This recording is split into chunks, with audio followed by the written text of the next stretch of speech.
Anyway, that there was Wonderwall. And I kind of have to ask, what the fuck is a Wonderwall? Like, I don't know what it is as a concept. Like, what is it? It's a wall that's wonder. Like a wonderful wall? It's a wall made of wonder. Whatever it is, somebody is his. I don't know, is it a Facebook thing? Oh, that was more of a MySpace thing. That's what it was. It was a MySpace, the wall. You'd post on somebody's wall, yeah? Nah? Must be a Northern British thing. I'd believe it. Congratulations, Emo Paradox. Most special person of the stream. You get nothing. Bow, bow, bow, bow, bow, bow. But yeah, hi. Hi. It's been a minute. Last time I streamed was when we did the collab, which was, when was that? That was 2 days ago. I took yesterday off because I did a lot yesterday. Oh, Kumo, what's your favorite movie? I want to know what it is. I love you. What's your favorite movie? Before you go to sleep. Also, shout out for Kumo. We love Kumo. Hi. I couldn't make that one. Oh, well, you're here now, so it's fine. You're not missing nothing. She should be Eepin. She should be, but Kumo is a hard worker. She is a hard worker. Too hard of a worker. But we can't slow her down. Kumo to the moon, I believe. But hello, everybody. Hi. Yes, we got glasses today. These are the movie glasses. Do people still did movies still hand out 3D glasses? I haven't been to a 3D one in a while. Was spiraling, I'll sleep now. Kumo! Big hug. Kumo, I love you. Kumo. Listen, Kumo, everything gonna be good. I have a big fancy binder and stuff, and you, me, Yozo, all the girls, we're gonna business so hard. We're gonna blow the fuck up. Act like we know everybody. Okay? It's all gonna be good. Also, at some point, you are gonna have to tell me what your favorite movie is, but I won't keep bothering you if you're going to sleep. Good sleep. Good sleep to you, Kumo. I hope you sleep well. Also, my favorite movie will always be the interspliced clips of McBain, Pepperthroat. Yeah! That is actually doable. It doesn't seem like that good of a movie, though, if you put it all together. Some of the scenes are not as good as other scenes. That movie really rises and dips in quality. Also, Rain, I hope it's a good vacation. Enjoy the hotel room. I hope it's nice. I hope it smells nice. I hope that you have, I don't know, a nice shower, a nice bath, whatever it is that you look for in a vacation room. It's going great. Hell yeah. Aw, she's so cute. She didn't tell me what her favorite movie is. I kind of want to bother everybody for like their favorite movies at some point, but we'll get there. Maybe we should actually get to the Letterboxd section of the stream before I start bothering people for their movies. Oh, for a con. Okay. You don't know what your favorite movie is. To be honest, I don't really know what my favorite movie is either. But if you were to ask me, I'd probably just throw out what I'm feeling affectionate towards at the time. I usually say Summer Wars, but right now, if you were to ask me, I'd say Robin Hood Men in Tights. I think Robin Hood Men in Tights. The Thing. I haven't seen that yet. I haven't actually seen that yet. Let me put this in a notepad. The Thing. Okay, cool. I do need to see that. I do actually need to watch it. Yeah, it is SmashCon in Sydney right now. Some lovely women were posting about it on Twitter. You might have seen it. Men in Tights mentioned. Also, Effie, thank you for 29 months. Thank you. Effie cute. Thank you. Thank you for the support. Thank you. And Yagami, thank you for 55 months at tier 3. Thank you for all the support. Thank you. Thank you so much. Thank you. But yeah, I have a couple of things to just sort of ramble about, I suppose, before we get into it. But basically, the other day, I was reminded that Letterboxd exists. And in the past, I've held off on making a Letterboxd account because I'm like, do I watch enough movies to make one of these? Turns out now, yes, I do. Yes, I do. Now I hang out with women, and I also do like the watch alongs with 3 a.m. So I may as well. I may as well. Rain, I know that you're not at Smash Con. That's Australia. That's in Sydney. Letterboxd only for movies? I believe it's only for movies. I believe. I think it's just movies. It says social film discovery. Meat! Hi, Meat! Hi! Oh my god, guys. 3 a.m. How? I hope you had a good stream. Hi, Meat. Before, like, in case you need to raid and run, that's fine. What's your favorite movie? I'm asking friends as they stop by. I'm hounding them to tell me what their favorite movie is. I'm seeing if I've seen it. And if I have, I'll put it on the Letterboxd today. Or I'll put it on the I need to watch this list. Simba Jr. goes to New York. Simba Jr. goes to New York. Simba Jr. goes to New York. What the fuck? Wow, they all know. Yeah, Simba Jr. goes to New York. Okay. Well, into the list it goes. So Kumo's favorite was The Thing. Simba Jr. goes to New York. Meat. Is this a real movie? That doesn't sound like a real movie. You have to see it. By the way, I'm not sure what my favorite is. I'm just telling people right now. Right now, I feel like it's Robin Hood Men in Tights. I'm feeling Robin Hood Men in Tights right now. That's my favorite. It's North Korean. Oh my god. Stoic, thank you for the gift sub to Meat. Thank you. We just watched it. Did you just watch it? Is it like on YouTube or something? Also, I was about to, before we get into it, today, why did I do this? I literally made a Zoom for this. I made a Zoom for this and then I manually moved myself over anyway. I hate myself. Found out about it today, watched it on stream. It was a fever dream and a gas leak of a movie. I mean, that's what you want, right? You wanna experience things in movies that you otherwise will not. Unless you want to be one of those people that relates to things. I don't know. But yeah. Today I was very productive, guys. I was very productive. I went out to Bunnings and I went to Officeworks. Now, I don't have a lot to show you from Bunnings. I just bought, like, storage cubes to put under my bed for more stuff. So that way there's less stuff in, like, the closet and there's more stuff under the bed. I did get a Bunnings snag. I did. It was good. It was good. I did not get onions on it, though. I'm not really an onions person. I don't know why. I'm an onions person at dinner and at restaurants, but not on the side of the road. Not on the sidewalk. I don't know how to put it, but like I trust onions at home and I trust onions in restaurants, but when I'm underneath the sky and God is watching me, for some reason I feel like onions are not as good. I don't know why. I don't know how to explain this. But I bought stuff. I bought productivity stuff. Your girl is gonna... I had the big vibe of I'm gonna make a folder and get loose leaf paper and buy like a hole punch and shit, and we are gonna bring VTubing into physical papers on my desk. We are making notes and we are writing them by hand. It makes it more real. They did. They had their Vivi colors. They did. They had Vivi colors. So here's what the hole looks like.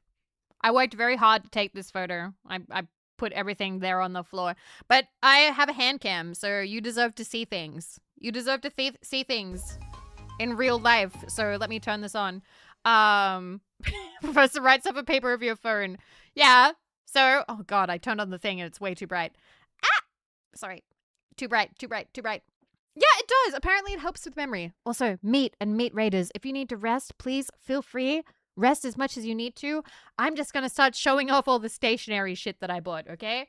Okay? Let me just double check. Make sure that my hands are intact. Yes, they are. Bam. Hi. Here's my stream deck. I'm pushing that out of the way. Also, here's sexy Vox desk mat. There you go. Alrighty. We have...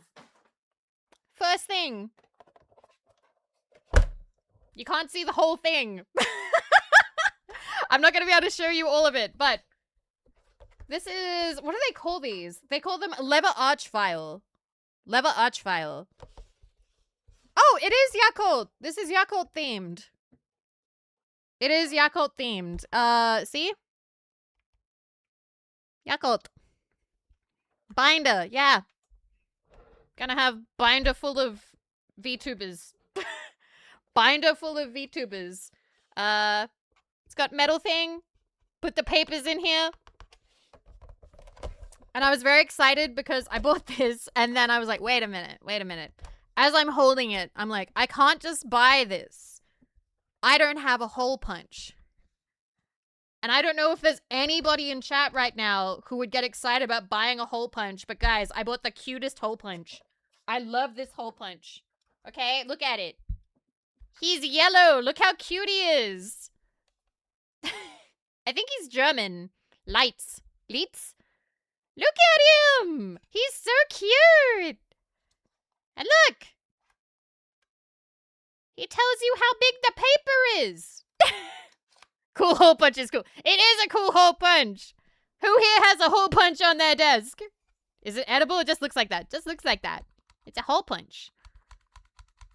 It's a little guy! Hi, Goody! He punches holes in paper. How many can punch at once? 30!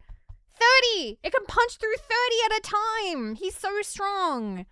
He's so strong. There was a stronger one for like $50, but like I didn't want to spend $50 on a hole punch today. That one was a metal hole punch, and that one could punch through, I think, 50. But yeah, demonstration of hole punching. All right, what have I got? What have I got? I have this piece of paper that I doodled on ages ago. A4.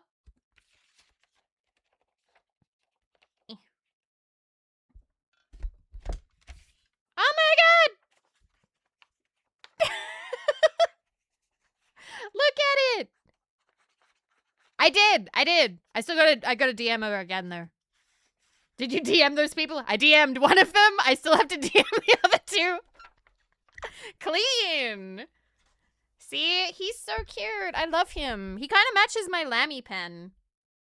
I have a lot of yeller. Surprisingly. Vivi, I have a hard time DMing people, okay? Okay. I got distracted. All right. Let me find the other things. Oh, that is matching. It's cute. The other one's a little bit more yellow. Say yellow again. Yellow. Yellow. Yellow. Jeremy is super duper. Thank you for 42 months. Good morning, good night. Hello. Alright. Also, this is the box that the hole punch came in. And that's how you know it goes through 30. Has a little sheet there. Loca. Goes through 30. I'm putting this in the corner to get recycled. Pew! Okay. Other things that Vivi bought today to be productive. Can you tap more? No. I don't know. Maybe. We got... I kind of picked these up and then I didn't really need them anymore because I got nicer paper, but then I was like, fuck it, I'll have other ones. We have recycled A4 reinforced loose leaf refills. We got 200 sheets. We got a lot of paper. We got a lot of fucking paper. Study Mate brand. I don't know if that's good or not. And then I got... They have holes. Yeah, they already have holes. Then I got 2 sets of KG. 50 of them. So there's 100 total. This one, the triangle's moved up for some reason. But yes, 50 of these. So this one's 8mm faint ruled. This one's also 8mm faint ruled. But this one has a margin and this one doesn't. One has a margin and one does not. I looked around a lot in order to find lightweight sheet protectors. In order to group things together. Perhaps like receipts for tax things. And then I got... So this is all for, like, the binder. She's serious about this stuff, guys. And then we have A4 manila dividers. I got these very saturated colors. Very kind of burned looking colors. But yes, manila dividers by J Bars. 10 tabs. Wow, 10 of them. We can divide things 10 times, guys. That's crazy. And then, because I cannot resist, A4 notepad where you can just rip it off, okay? I don't know about you, but I'm a sucker for this shit. I'm a sucker for this shit. I love having at least one notepad where you can just write shit and tear it right off.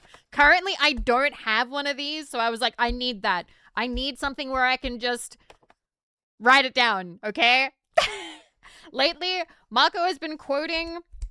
I forget his name. That guy... Nemo, if you're still here, it's the guy who's like, you need to always write notes, or otherwise you'll kill yourself. I've forgotten his name. There's like, David Lynch, yeah, David Lynch. He was like, you must write notes. Where's the thing? I need to find it. David Lynch, I need to find the clip because it's so good. It's so good. David Lynch, note writing. Never let David Lynch forget an idea. Found it. All right, let me... Okay, I think I found it. Boop. Boop. Oh, yes, I understand and wish to proceed. Oh, God, is it gonna make me...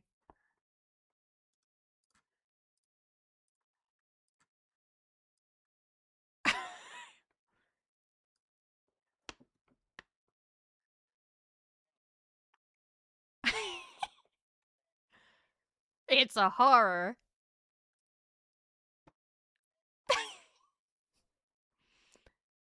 Why?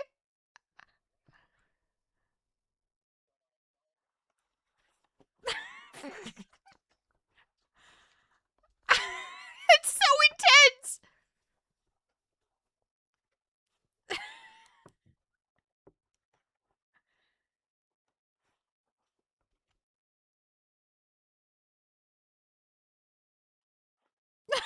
It's that bad. So I saw that, and you know what? It resonated with me. And the thing is, Marco's actually writing more notes too. Marco has started writing notes on her phone. And like, I thought that, and I was at the thing, I'm like, I need somewhere to write my notes. I need somewhere to write my notes. Is he okay? He died of old age.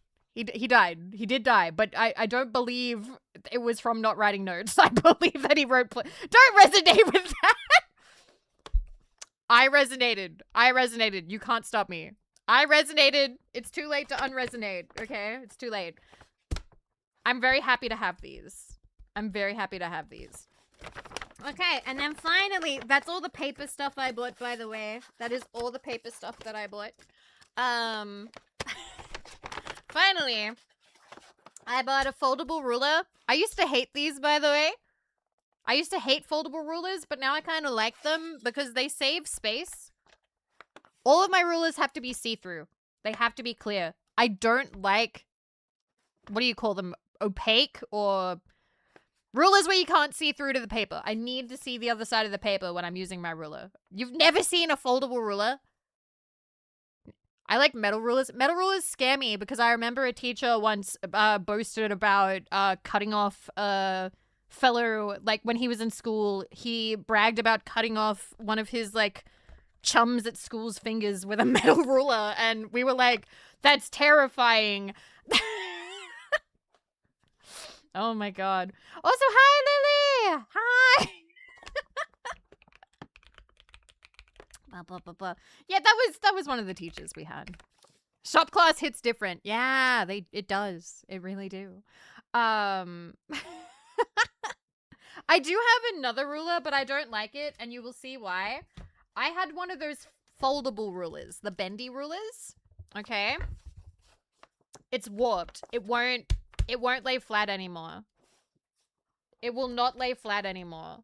So it's kind of pointless as a ruler. Boil it? Would that work? That's why metal ruler. I just want the plastic. I just want the see-through. Anyway, melted under the sun. Yeah, they do smell. They do. I also... So I'm gonna say this, but I'm saying it with love, okay? I have bought 3 scissors for the house. 3 pairs of scissors for the house. Okay? Since moving here with Marco and Rumi-chan. All 3 of those pairs of scissors have disappeared into the house. They have been adopted by Rumi-chan and Marco. They are no longer mine. I have donated 3 pairs of scissors to the house, so I bought myself more scissors. I love them. I love them. To be fair, I never asked for it back. I never asked for it back, so that's not their fault. They might have thought, oh, you know, communal scissors. But these are gonna be mine. These are gonna be mine. They're gonna stay in my room. These are my scissors. These are my scissors. They are for me. And then finally, I bought some pens. Oh wait, no. Oh, I missed one thing. I gotta get up. Because I put it somewhere else. Here's the bag, by the way. It's the Office Works bag. It says O and W. Says this bag is made in Australia. Wow.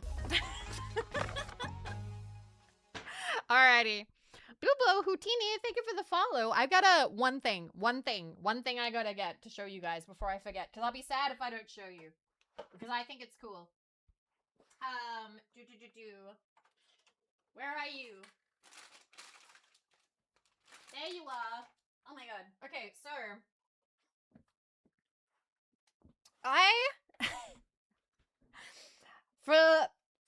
when did I work in Rivers?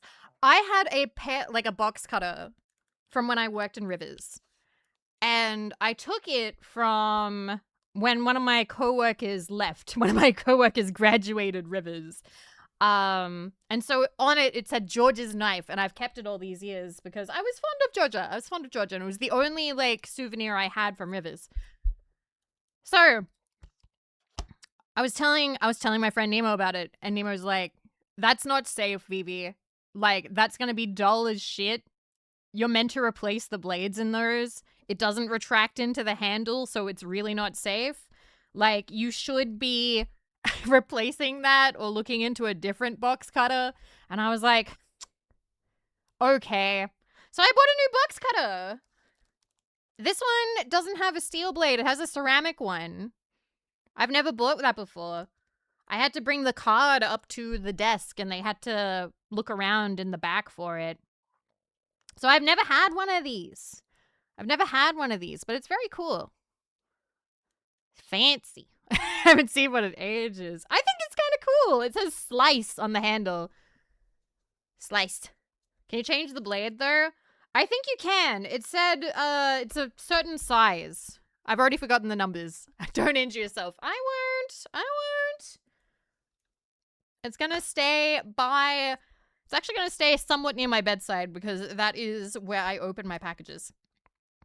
And then finally, irony of scissors. Yeah, scissors are not easy to get out. Scissors require scissors to be taken out. I have 2 last things, and that is I bought myself the S-Gel Sharpie pens. Apparently, they are very smooth to write with. I haven't opened it yet. But it says, no smear, no bleed, always vivid. And you guys know how I feel about that. So, got ourselves some S-Gels, I guess. And then finally, I saw these and I actually like made a little squeal in the in the store. I got so excited. I was like, oh my god, Pentel Matte Hop! I don't have this set. I have the other 2. Where are they? Let me... I like pens, okay? I like pens. I have these. The original and sweet set. I think the original is now called the cheerful set or something. Unless it's a different one, at which point I'm missing a set. But I now have all of them, as far as I know. These are really nice though. These are really nice though. You can write on any color paper. It dries matte. It's good shit. It's good shit. I do recommend these pens. They were recommended me by one of those like Japanese stationery shorts, and I was like, ooh, those actually look really nice. Show us? Oh shit. Okay, I have This is gonna be really embarrassing if it doesn't work. Alright. I have this brown piece of paper that came with the binder. Let me show you. Here's the blue. Okay. That's a lot of ink, actually. I love it. It's a lot, but a good amount of ink.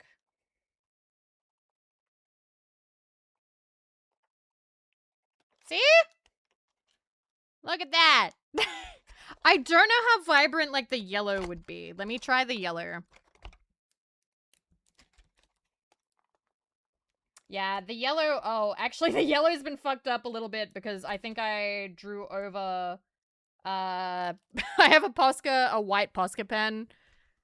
Oh, it's still showing up. It's still showing up, but I have a white Posca pen that I use to erase mistakes in my planners, and sometimes I'll write over it, and I think I've fucked over the yellow pen this way. No! I'll have to buy it again. Poor yellow pen. I'm sorry, yellow pen. I know there's a way to, like, get it going again. I think it's, like, hot water.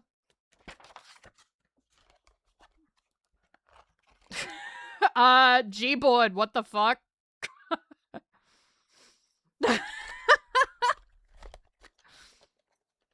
But your writing looks like those that the lunch ladies would do when they write down lunch orders in primary. You know what? Yep, that's fine. They're lovely ladies. They are fine. I'm not offended by that. I'm not offended by that. But yeah, the one thing that I really wanted to buy, well, not the one thing. There was a couple of things that I really wanted to buy. Actually, you know what? Yeah. You failed the vibe check. I'm killing you. I've decided that. The one thing that I really was looking for was the Sakura Pigma Microns in black. But they didn't have any. They were completely sold out. That guy was in Marco's channel too. Well, good luck. Because I currently need another 005 and another 003. Because I think I've been using these for like at least 2 or 3 years. Maybe 2 or 3. They've lasted a long time. But I need replacements. I don't want to buy the full set again because I hate buying full sets and then having a million of like the 1 and the 5 and the really thick ones that I never use. So just gonna look for replacements for the 00s. But yeah, so it was a very successful, productive office works trip. It's funny. Also, Zento sounds really cool. I would really love to someday get a signature pen. I think that signature pens would be really cool to have at some point. They can get really expensive, though. They can get really expensive. There we go. We're up here now. Let me put my stuff away, or at least just to the side. What's a signature pen? So, it's kind of like the deluxe model of a pen. Like a deluxe... the flagship or something. I don't think all of them are the flagship, but it's just something I've been reading about like recently. I went into some nice stationery stores recently and they had like signature lamp. Sounds like a scam. Fuck off, Rexes. You're not a real pen lover. You don't understand. You don't understand the prestige. You don't get it. It's not for you, okay? Just buy a biro if you're gonna be like that, okay? Just pick a cheap Bic pen up off the gutter. If you don't want to spend money on pens, just go into a bank and steal one, why don't you?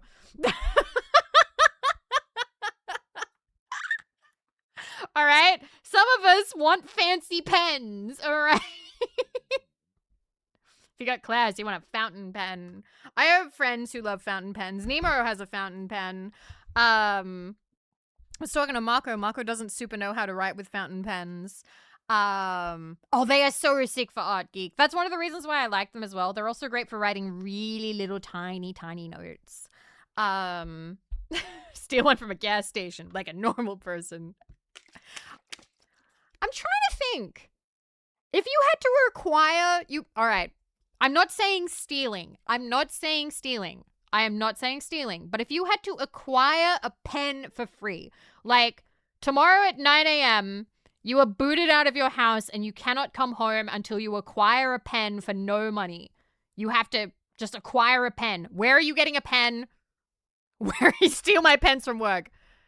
Don't steal it. Like, bank, work, go to a bank, bank, work, bank, bank. Bank. Everyone's going to the bank. Bookies, police station. Okay. Hotel check-in counter. Sion is smart. That's smart.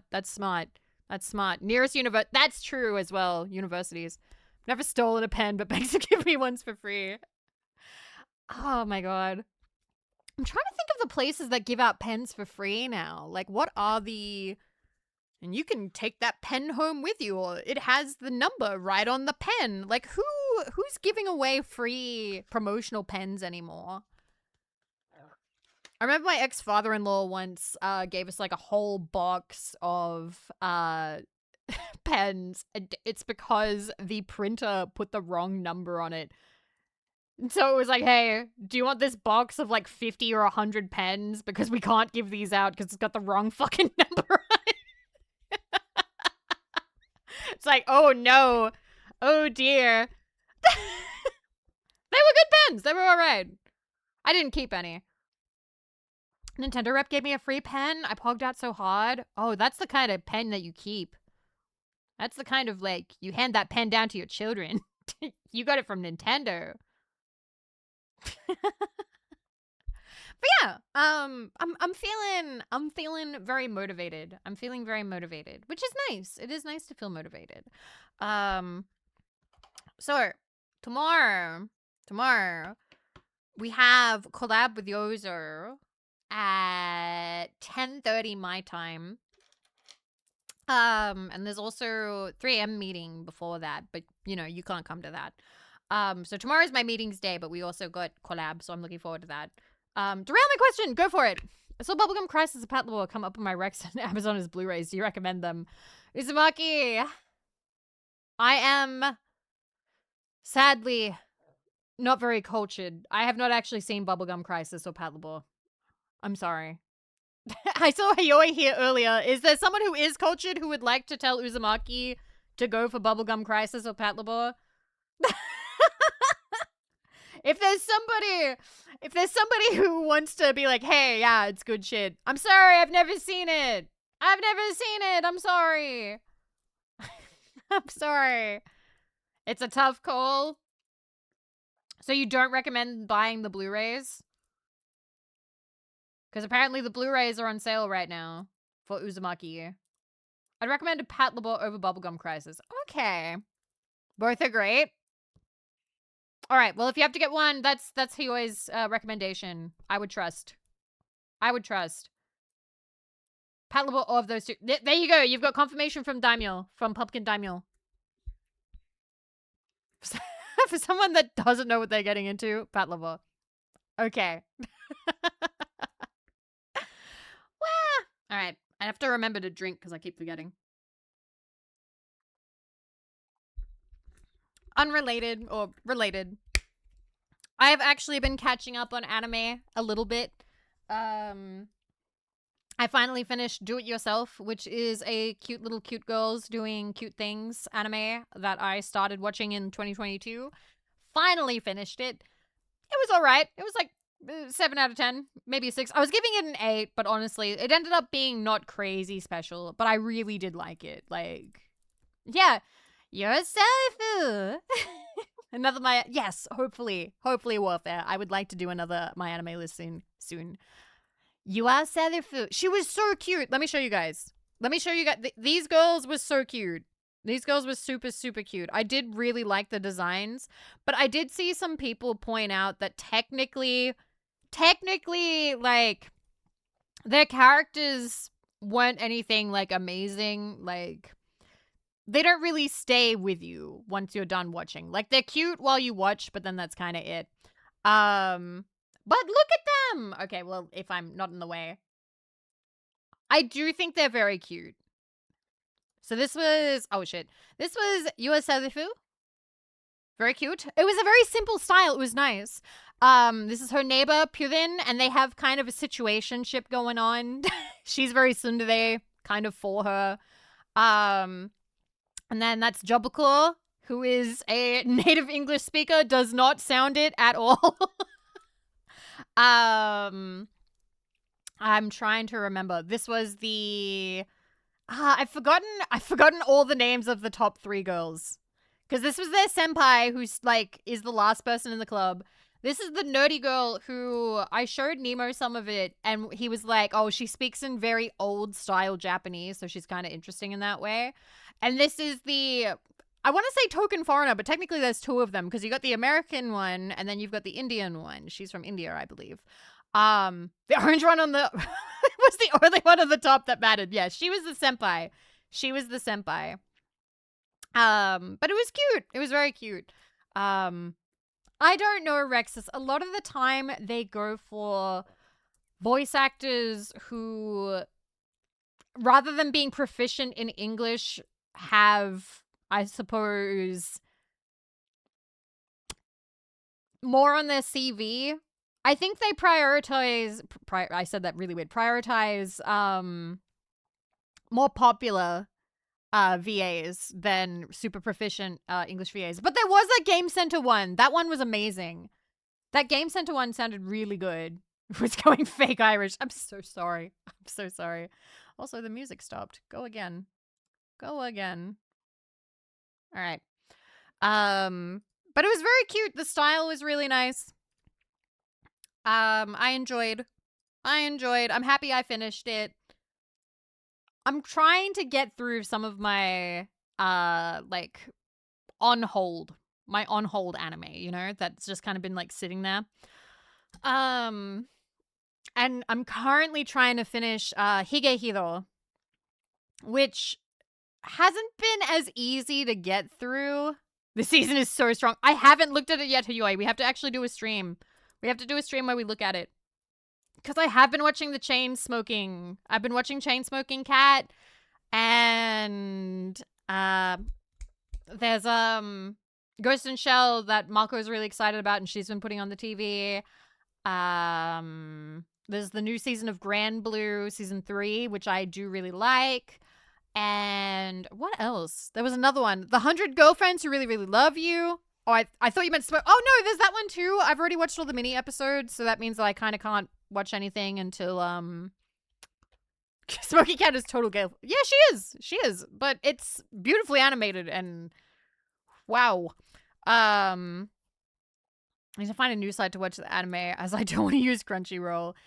Currently I've been using all of them. Like, I've been paying for like all the anime watching websites. What are we currently using? I think Chain Smoking Cat is on Netflix. Grand Blue's on Crunchyroll. Where's Ghost in Shell? Is that Prime? You pay? Yes. So I've talked about this before. And I know that this isn't a very brand safe opinion to have. So I'm sorry if we lose all the sponsors for all time for having this opinion. But I do believe that if you want to watch media, but you cannot afford all of the fucking stream services, that's okay. Do what you need to do to watch your media, okay? That is completely fine. Because, like, if you're like, oh, I do have some spare money, but, like, I really can't do all these streaming services, or I don't agree with these streaming services, I'm not gonna shame you. I'm not gonna shame you.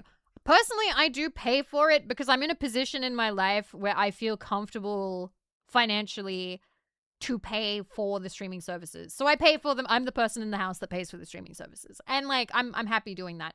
I remember, like, we've talked about this ages ago. There was a, I can't remember which voice actress it was, but there was a voice actress who argued on Twitter. She did end up walking it back, but not before really putting her foot, like, in it, where someone was like, where she was like, there is no reason to pirate stuff. And someone's like, hey, I live in, and I can't remember what country it was, but they were like, I live in this country where we cannot watch this anime. Like, it gets licensed and then it never gets released. It is not available anywhere.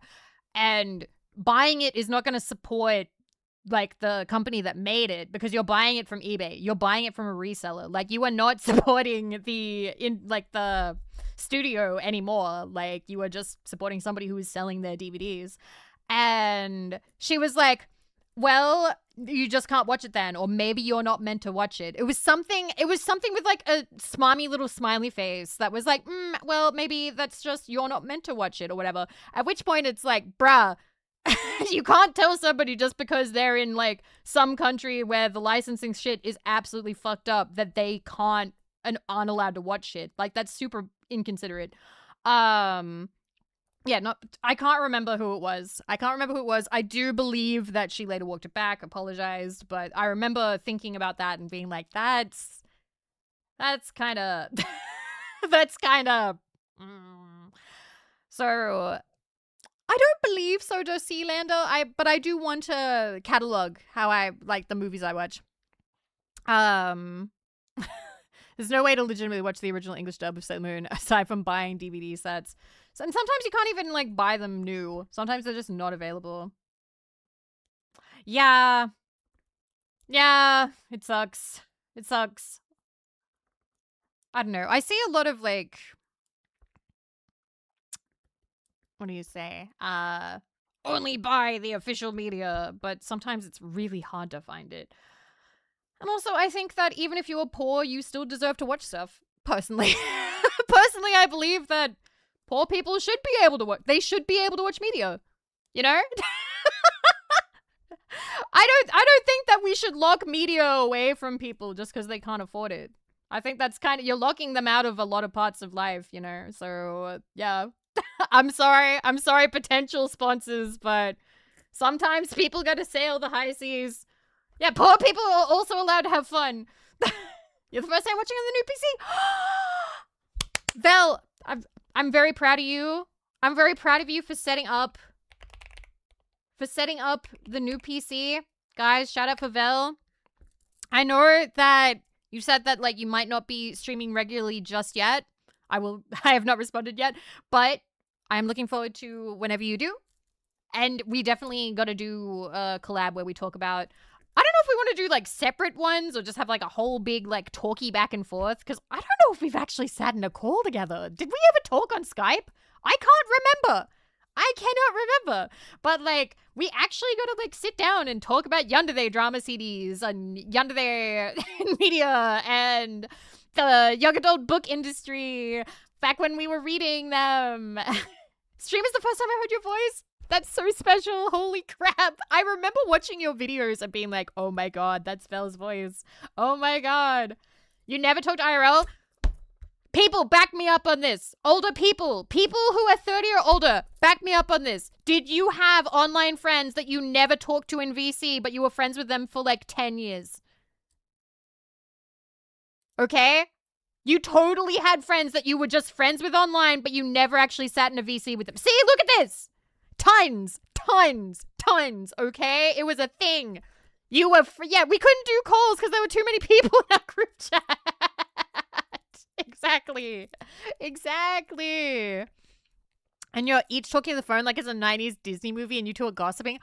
That would be so cute. Write that down. Afro, can you put that in the mod chat? Put that in the mod chat.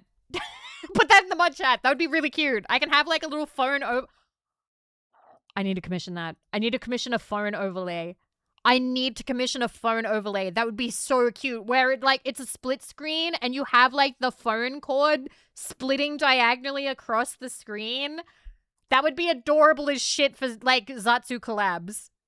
That would be also like a 16-hour time difference. Yeah, it was a lot. That would be so cute. Write it down. I will find somebody. I need to find somebody who does overlays. Write that down. She says, just having bought a bunch of paper and pens. I haven't taken them out of the sheets yet. Please don't, Undergamer. Stop strangling me in front of everyone. No, I'm not owned. Stop it. Stop it. Oh, I was staying up till 6 a.m. to chat with Vivi. I couldn't talk even if I wanted to. Oh, Val. Thank you, Afro, for writing that down. I will put that down. Don't you ever disrespect me in the public forum. Hell yeah. Never do that. But yeah, so yeah, I do pay for anime streaming services, but please know, hand on shoulder, if you do not, I do not judge you. It's fine. I only pay for it because, like, I'm in a position where I feel like I can, and I do want to be able to support the stuff that I do watch. I am a little bit iffy on Crunchyroll because all the AI translation-y stuff and everything, and that little bitch fit they threw where they got rid of reviews, where people were reviewing, being like, hey, the subtitles on this suck total ass, and so they just got rid of the entire reviewing system across the whole website. They were like, oh yeah, we got rid of that. And it's like, bruh, it's because people were speaking out against you. You got rid of the ability to leave reviews. Like, that's so petty. That's so petty. Yeah, they had star ratings. They had star ratings, and you can't do that now, I believe. I believe that's gone too. Yeah, positive feedback only, thank you. It's so corporate. So corporate. I do like leaving reviews, but I have a hard time reviewing anime. I don't know why. But I can never articulate my thoughts in a way that satisfies me, because it's like, yay, girls were cute. I liked how the anime went. Like, I have a hard time figuring out how to say what I liked about it and what I didn't like about it. It's only if I really didn't like something, or like I really latched on to something that I really did like or didn't like, that I'm able to kind of make a talking point about it. I feel this about all my opinions. It's rough. Oh, thinking the translation sounded so stilted compared to fan translations. Sometimes official translations don't quite hit. Like, sometimes fan translations go really hard. Like, I still think Kaizoku subs for One Piece were fucking fantastic. Like, the effort they put into, like, the gum gum na, and then they'd have, like, the gum gum, and then the whole font would stretch and morph with the attack. It was great. Like, they really put a lot of effort into that, and I thought it was great. I don't know why Steam reviews is easier for me, Huyoi. I don't know why. For some reason, it's easier for me to articulate why I liked a game than why I liked an anime or a movie. For some reason, the movie leaks out of my brain so quickly. Like, I think it's also because with games, you can write it... And this doesn't make sense because you can also use this logic to write movie reviews. But when I'm writing a review of the game, I'm like, oh, I'm writing this as a player, like somebody who has played the game, and this is my experience with the game. But for some reason with movies, I feel like I need to be able to articulate it in like a movie watcher kind of way, and not just me who watched a movie. You know what I mean? I'm being so weird about this, but like, I feel like I don't understand the movie enough to make enough of an effort on it. Like, I feel like I don't know enough about movies, even though I took film in school. I took film analysis in school, and maybe that's why I'm in my head about it. That's how cinephiles are. Maybe embrace the critic. I don't know. Maybe. I do. I feel like a bigger active part of a game. Like, I really... All right. I think I've got it.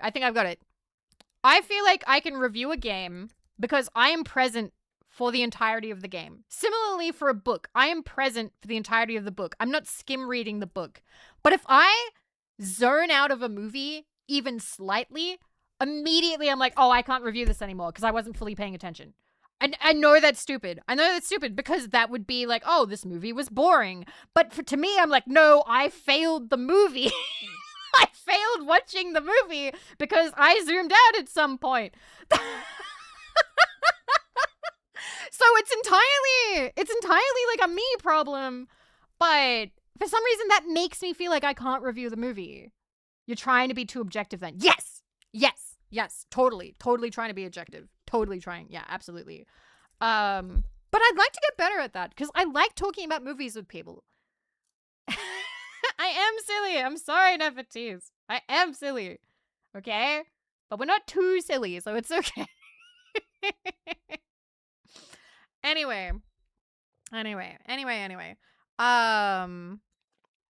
Also, I do just please remember, more than 2 replies and it's a conversation.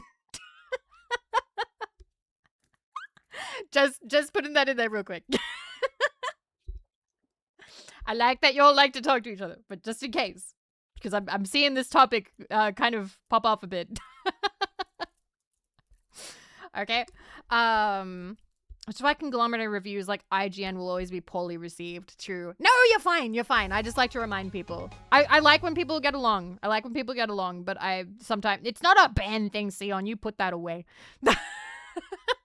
I am the attention whore during my stream. I'm sorry. Thank you for the follows, by the way. Lovely to have you. Welcome in. Holy shit, it's been an hour already.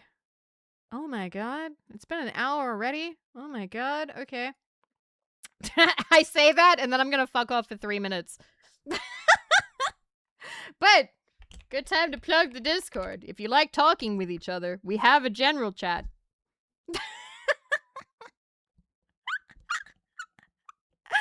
Anyway, classic. I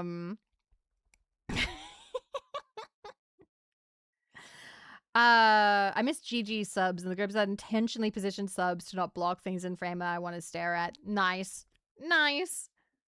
I don't know, like, I feel like more effort could be put into subtitling. I think that was a craft that I think that we just kind of gave up on. You know? Okay. I'm going to set up for the ad break now. Alrighty. Who talks to people? Plenty of people talk to people. Apparently. I'm talking to y'all right now. But I'm not going to for 3 minutes. We're now going to have a break. We're now going to have a 3 to 5 minute break. I'm very sorry. I decided to buy both because, yes, thank you, Uzumaki, for supporting the industry by buying them Blu-rays. We salute thee. Good job. Good job. All right, I'm setting this up. All right, I will see you guys in 3 to 5 minutes, okay? And then we're going to talk about movies. We got a whole Letterboxd thing, okay? Okay. Alrighty. And the first one for today is... At Diabolic Lovers, let's go! Shout out to Vel. Mwah. Thank you for being patient. That was the first anime stimmy time of the night. Bow. I hope that you had a good rest. Rest of hearing me talk. But yay! All right. Okay. Hi. I just went to the bathroom. That's all. I'm guessing missing the plea meme. All right, so I'm gonna explain this to you because it's pretty easy. So basically, on this page here, I had a text thing where it says like, please give $5 or something like that. And when I turned it on randomly one day, oh no, I've changed it. I've changed it to on phone with sister. It was like, please. Yeah, it was like that. But for some reason, it took up the whole screen. It said plea, like really big. And I turned that on, and it was funny. And people were like, oh my god, plea. So I made a new one that just says please over and over and over and over again. So that's meant to be like, I don't know. Originally, it was me begging for $5, but now it's just me begging in general. Please. And now that's what I use to indicate that I am coming back from the break, that I have sat down, that I'm back at the desk, and that this will be the last, like, anime opening. That it'll be the last anime opening. It's just a meme that we made. It's exclusive to here. It's exclusive to this stream and the bunker. Like, it's okay, you've been around long enough. You deserve to know. 5 or more, I'll write your name in the box. Oh my god, hey yo, thank you for the 5 gift.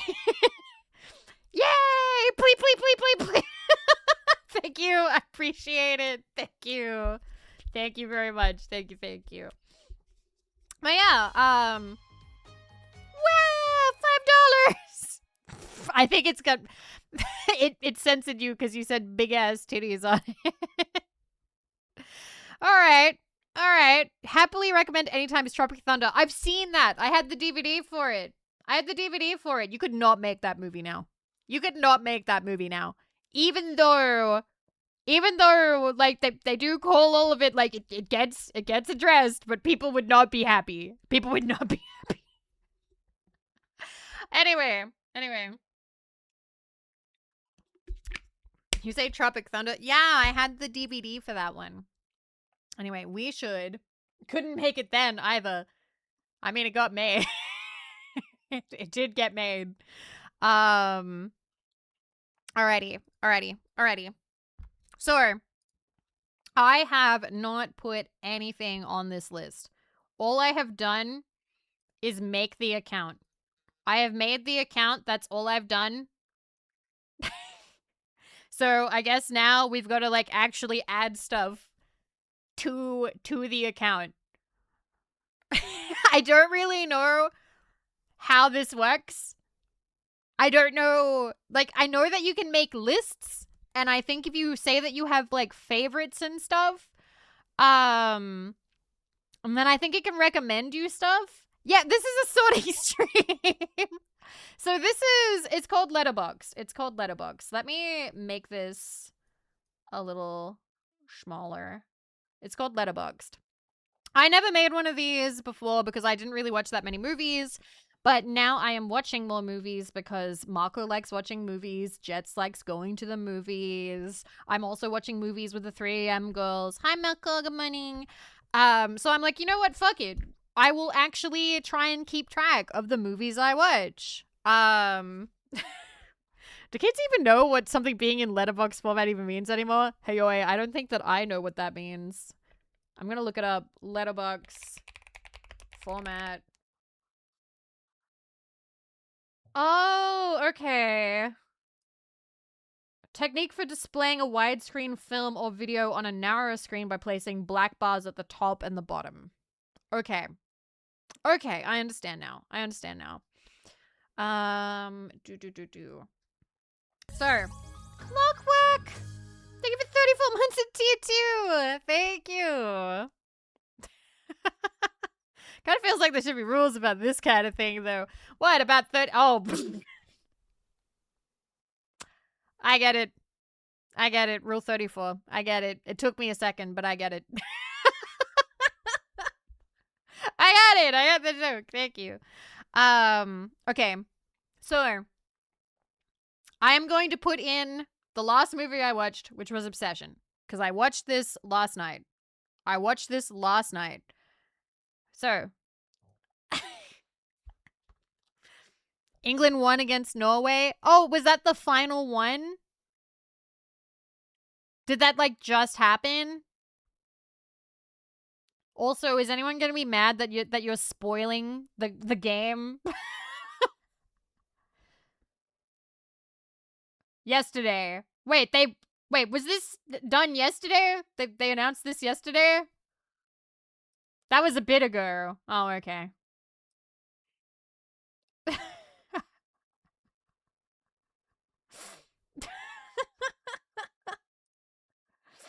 This was the quarterfinal. Okay, so it's not all over yet.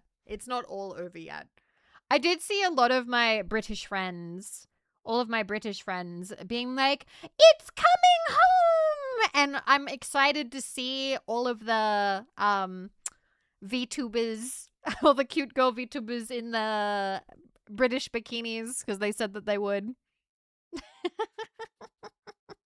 It's not gonna. Damn, Godson. Listen, no starting sports fights in my chat. If anyone takes that bait, if anybody takes that bait right now, if anybody responds to Gobson or takes that bait, I'm timing you out. I do not want any fucking sports fights right now. This is your one and only warning. I do not want to babysit that, okay? No, we are not babysitting sports fights. I have no interest in sports fights. This is your one and only warning. Okay? Okay, I don't.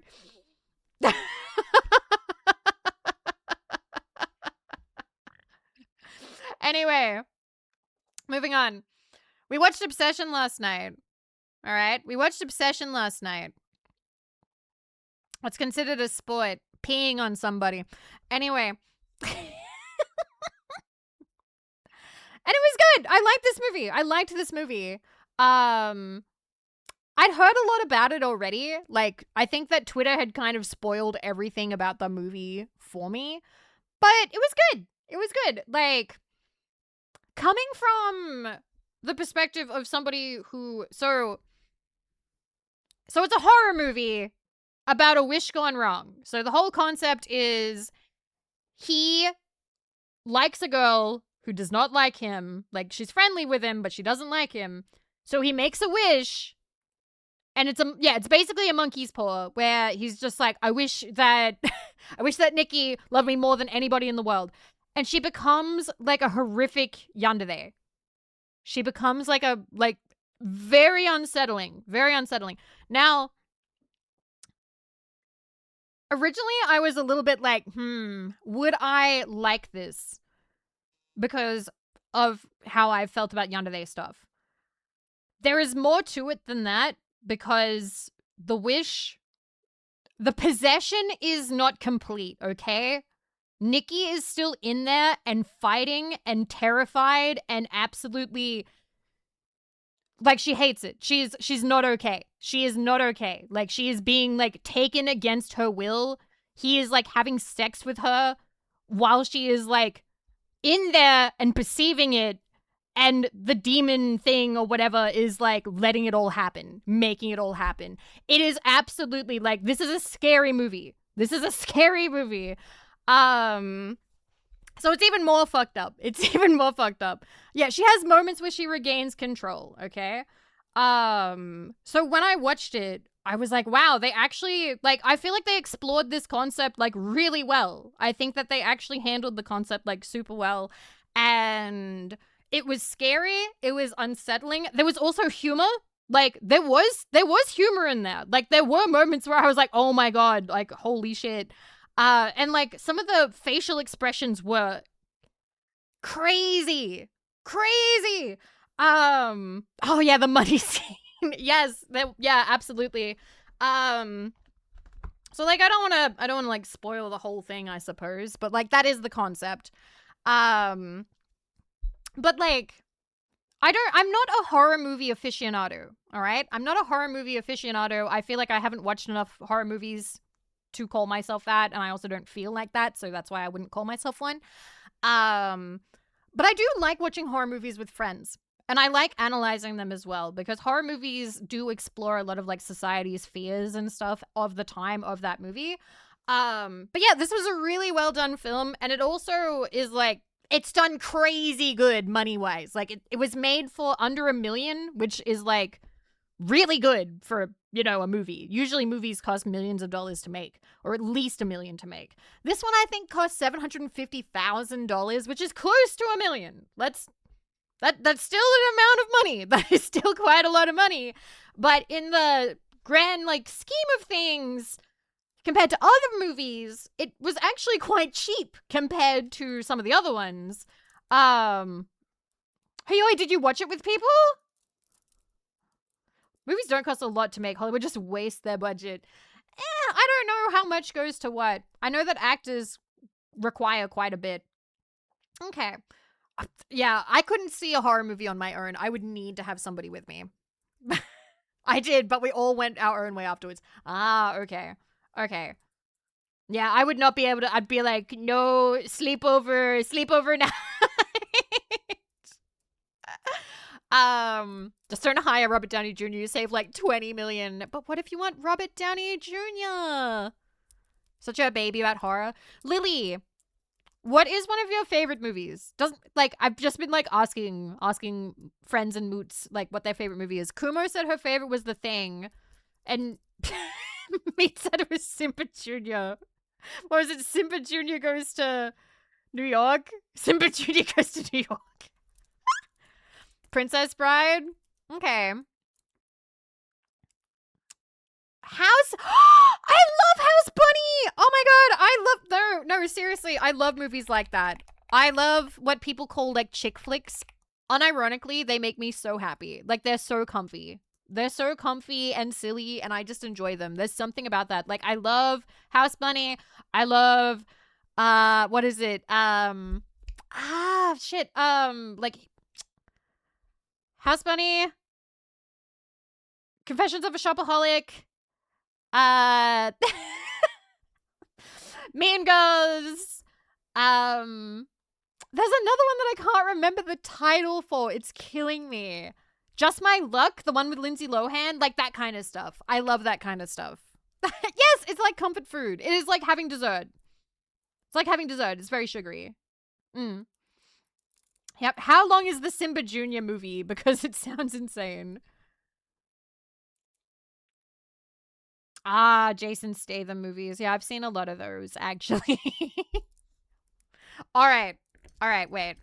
So, I am now seeing how this works. All right, watch, like, watch list. Does watch mean that I've seen it? What does it mean? I'm learning the website. So there's watch, like, and watch list. Watch means you've seen it, but watch, wouldn't it have ED? Like, part, so watch means, okay. Oh, okay. So it's been watched. Yes, watched. And I liked it. I actually don't have any, like, criticism about this movie. I actually would give this a 5 out of 5. I genuinely really liked this movie. I think that it was really good. I think that it was really, really good. What do I put? Show your activity, review, or log. Can I actually put, like, the date? Review or log. What happens if I click that? Watch. Oh, I can put the day. Oh my god. Okay, so I watched this yesterday on the 11th. Okay, I don't think I can put a whole review right now.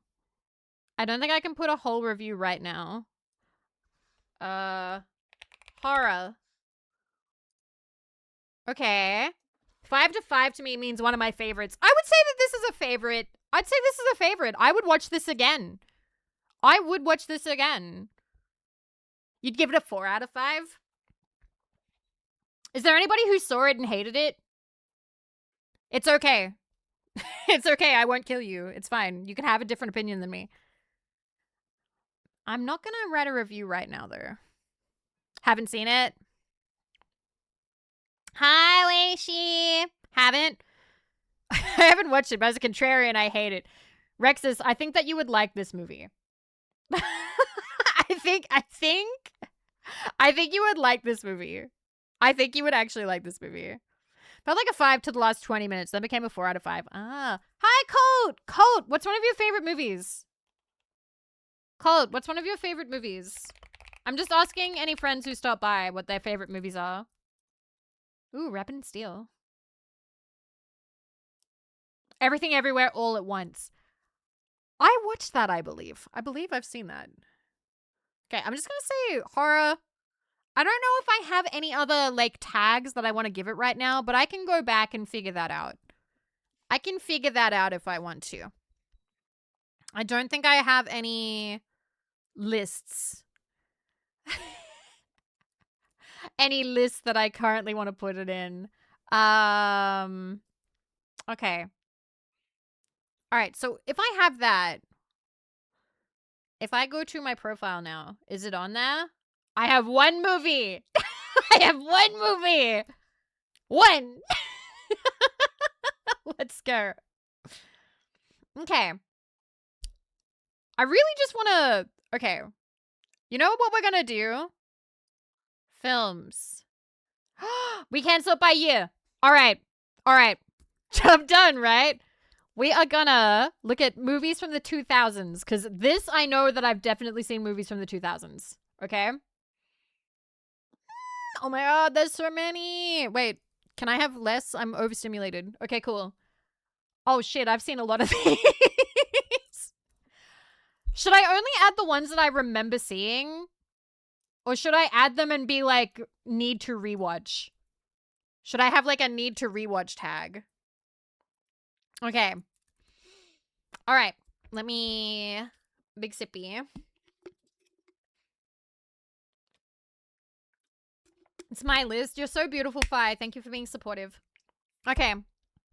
All right, so we're just going to start from the start, I guess. Eternal Sunshine of the Spotless Mind, I actually saw this year. This year. Apparently, this is like Jets' favorite movie. Jets apparently loves this movie. I do have some bad news for you, though. I did fall asleep in this movie. Like, it was good, but... but I was comfy. I was comfy, and I fell asleep on the couch. Eternal sleepy of a Vivi mind. Like, it was good. It was. From what I saw, it was good. But I did get confused, and as soon as I got confused, I'm like, I sleepy now. Never tease. Dream of movies to fall asleep. All right. But it was fine. It was fine. It was good. I had a good sleep. Okay. I know I've seen Dark Knight, but I remember nothing about it. I feel like I don't want to add this to what I've seen because I don't remember anything about it. But then again, I know that I've seen it. It's fine. You know what? I will go back and I will say, like, if I need to rewatch it. But I know that I've seen that. I remember it being very, like, my dad didn't like it. My dad didn't like it. Because he was like, I prefer the... It was the Batman where the music was by Prince. Who knows what I'm talking about? Which one is that? My dad prefers the Batman movies where the music was by... The Batman movie where the music was by Prince. The Burton ones? Batman Forever? Batman 89? I don't know. I'm relying on somebody to know what I'm talking about. Because that was the one that my dad loved. And my dad was a huge Batman fan growing up. Like, he bought the comics. And my dad doesn't like grimdark Batman. My dad does not like grimdark Batman. He thinks that Batman needs a degree of zaniness. Oh, but he hates, who's the, I forget his sidekick's name. Shit. Robin! Yeah, my dad hates Robin. I'm so sorry. My dad hates Robin. And do you want to know the reason? I will tell you. I do not support my dad in this, but my dad hates the Batmans where Robin is there because he's like, whenever they add Robin, they make Batman gay.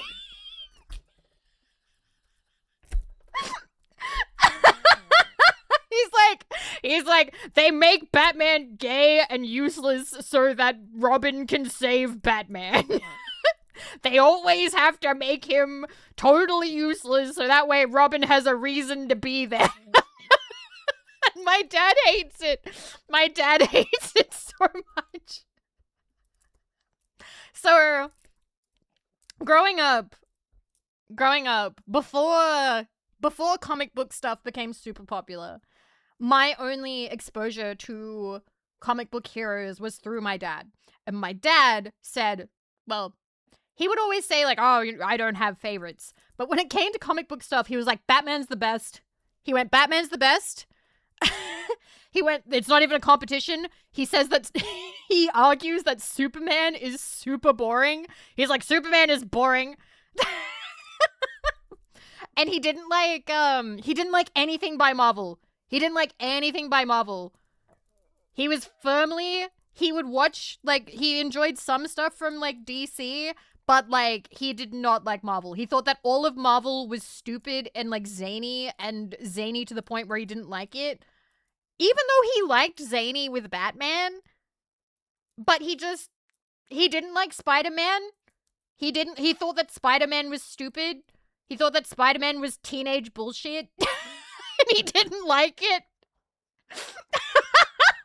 And basically, if any comic book hero was... No, he wouldn't have liked Punisher. I've never asked him about it, but Punisher is way too grimdark for my dad. My dad does not like grimdark. He thinks grimdark is like...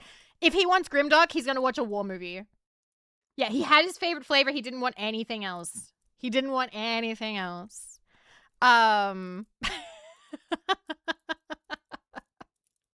just want to talk to him. Please. I love my dad. I know that he's got opinions I don't agree with sometimes, but then again, I don't know much about, like, cape stuff, to be honest. Um, I do know that I've seen this. I do know that I don't think that I minded it, but 2008, I was like 16 or 15 when this came out. Okay. Yeah. Okay. I'm already having so much fun. I'm already really enjoying this stream. Because we get to do this for every movie. Hell yeah. Yay. Okay. Okay. We're gonna move on. Also, by the way, I don't know if there's like a friends thing on this yet. I will figure it out, but as I do, I would be okay with becoming friends on Letterboxd. Okay? Similar to how I don't mind being friends on Goodreads or my anime list, I am okay with that. But I need to figure out how the website works first. We cowabunga? Yeah, we're cowabunga. Okay. So, I have seen American Psycho. I've also read the book. I have done both. I have done both. Cowabunga! Thank you, Never. I definitely didn't watch this when it came out. I watched this like way later. Because 2000 I would have been 8. Oh, the book was okay, so my review of the book is that it chokes the life out of you. It is not a fun book to read. He is insufferable and he's meant to be insufferable, but it also drags. I felt like I was dragging myself like cheek against the concrete, scraping my skin off getting through this book, to the point where when he starts like murdering hookers and putting rats up people, that you're just like, get on with it. Fucking just get on with it, dude. Get on with it. Like, I'm so done with you. I'm like, and not that you're like done with the book, but like done with him as a person. I'm sorry, what? American Psycho. He did what? So it's not in the movie, but in the book, he puts a rat up a prostitute. That is why the book is shrink wrapped in Australia and can only be sold to people 18 years and older. You cannot, it is illegal to sell this book in Australia on open sale. Like, you have to put it in like a bag or you have to shrink wrap it. Like, I suppose it's still technically open sale, but like, you can't have it open. Like, if you have it in your bookstore, okay, you have a bookstore, and you have a copy of American Psycho and it's shrink wrapped because the publisher will send it to you shrink wrapped.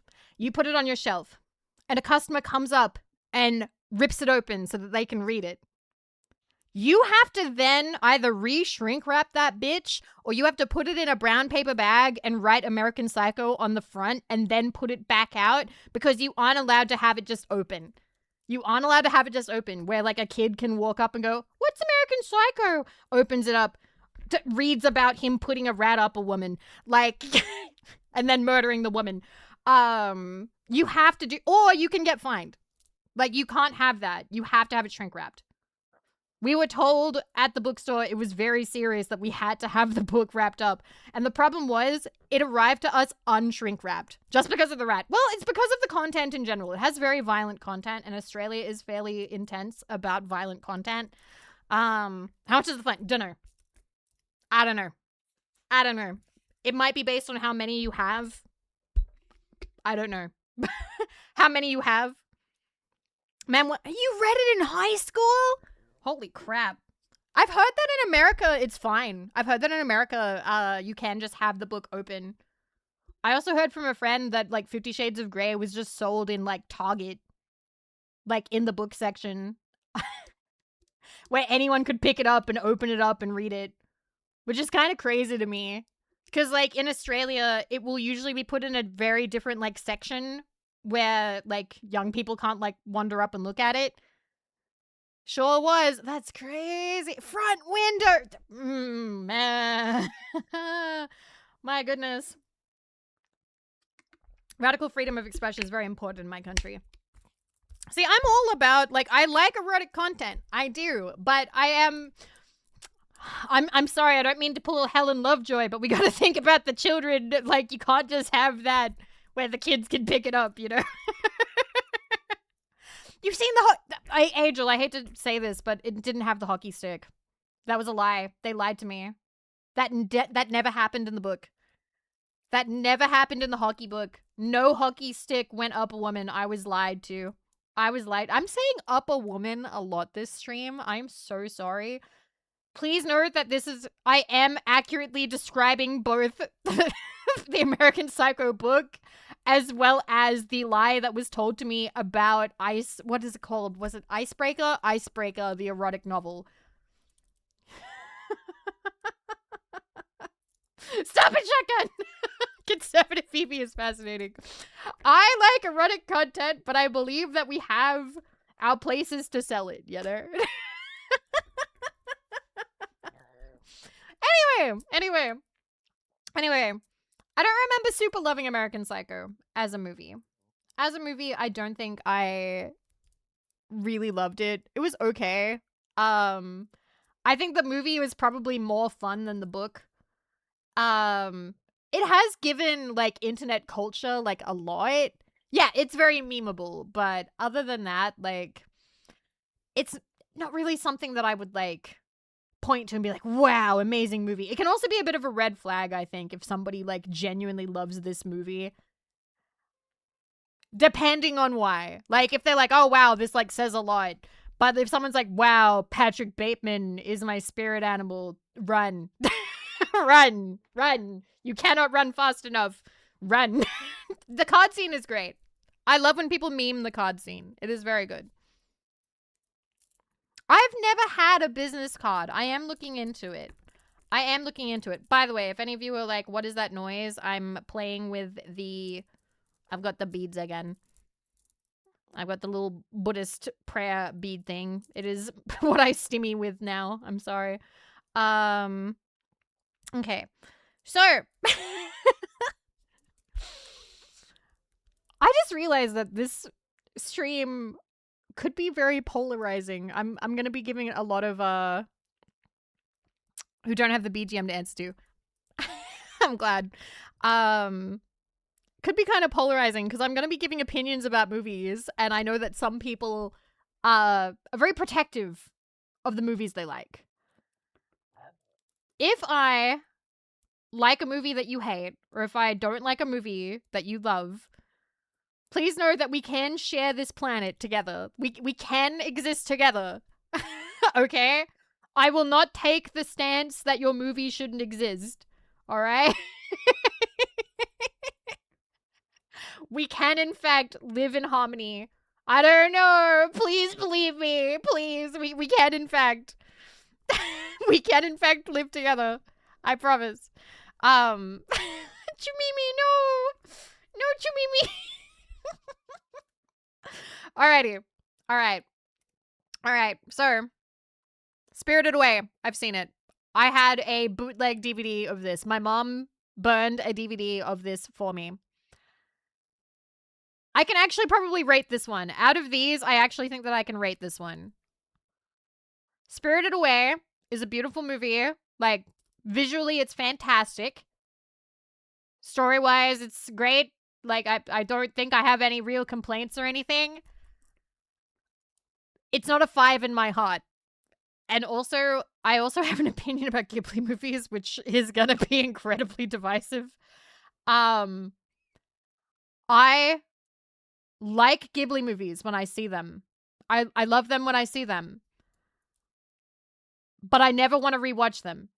I have never seen a Ghibli movie where I'm like, holy shit, this is my favorite movie. I need to see it again. I have never watched a Ghibli movie where I'm like, holy crap, this brings me comfort. This brings me so much joy. I want to watch it again and again and again. I've never had that. They are beautifully made. They are beautifully made, beautifully done. I enjoy the ride. I really enjoy the ride when I go through it.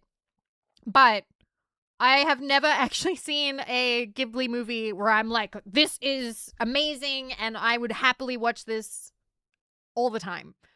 I've just never had that. I have never had that. So for me, I would probably say probably a 4.5. Like, it's good. It's really good. But for some reason, Ghibli movies don't hit the 5 for me. Ghibli movies don't, like, I know I just gave Obsession a 5, but I really liked Obsession.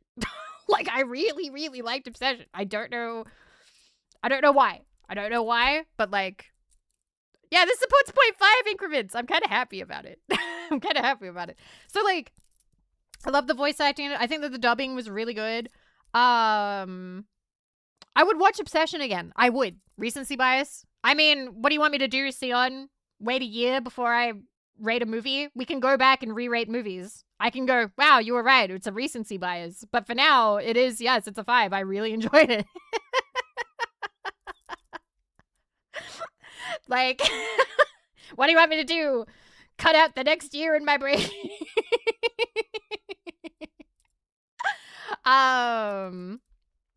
Yay! Write that in the schedule for July 2027. Goonie, what was your favorite movie? I've been asking everybody. What was your favorite movie? Do you have a favorite movie? Baby's dad hates Robin. Robin, I'm glad you clipped that. Okay, but yeah, Spirited Away. It's good. I wouldn't put it in like favorites or anything. If somebody was like, oh, should I see it? I'm like, oh yeah, for sure. Like, I feel like culturally people bring up Spirited Away a lot, particularly out of the Ghibli films. If you were to ask me what my favorite Ghibli film is, if I had to pick one, I haven't seen them all, by the way. I have not seen them all, by the way. I have not. It actually, once again, it's probably going to sound like recency bias, but I really liked it. I liked Laputa. Was it Castle in the Sky? Because we went to see a double matinee, double something or other. And we actually saw it. It was in Japanese. It was with Princess Mononoke and Laputa was the second one. And I was really tired. I was not expecting myself to like it that much because I was really tired after Mononoke and I kind of wanted to go home, but it was a double movie and we paid for it. I loved it. And also I was stunned because like I started hearing a voice in the movie. One of the characters started talking. That sounded really ominous the way I said that. Not in my head, in the movie. And it was the main boy. His name starts with a P. What was it? I've completely forgotten. It wasn't Haku. No, that's Spirited Away. Patsu? Laputa. So there's Sheeta, and Pazu. That's it, because I kept thinking Pazuzu from Futurama. I kept going Pazuzu in my head because of Futurama. So, Inglourious Bastards. Nice, actually. That one's funny. Also Goonie, I like the Dungeons and Dragons movie. We will talk about that. When we get around to it. So Pazu started talking in the movie and instantly I relaxed. I was kind of tense being like, oh man, I'm tired. I feel kind of stiff in these seats. The theater is like packed. But then I heard Pazu talk and I'm like, this sounds really familiar. Like, I really like this voice and I feel like I know who this is. And I did the thing that you're not meant to do when you're at the theater. And I brought out my phone on super low light. And I looked up Pazu's voice actress. It is Mayumi Tanaka, the voice actress for Luffy. And I was like, no fucking way. I instantly felt comfortable because I recognized the voice and the voice is just so good. And and there were bits where I'm like giggling to myself because Pazu is like pushing himself into like a small crevice to try and squeeze out of jail. And then there's also a bit where he's like, don't worry, I'll never become a pirate. And I'm like giggling hysterically behind my hand, being like, oh my fucking god, no way did she say this. That's so funny to have a character be like, there's no way I'll be a pirate, and then she becomes fucking Monkey D. Luffy for the rest of her career. And Krillin, look at that, there's Krillin. Wow, wait, you have more favorites than Krillin? Really? How good is Char? Is Char that good? Kido Senshi Gundam. Is Cha really that much better than Krillin? Krillin? Is there any... How good is Cha? How good is Cha to be the second most favorite? Cha is insanely popular. Wow. Because I feel like... Hey, I don't know about this kind of stuff. Cha is a character of all time. Cha is that good. It's Cha Asnable. I don't know anything about Cha Asnable. I'm so sorry. I'm so sorry. Oh, wow. You have a life. You have a whole thing going on there. Oh, you do look... He does look very... Top characters of all anime ever. Wow. That's really cool. That's really cool. Okay.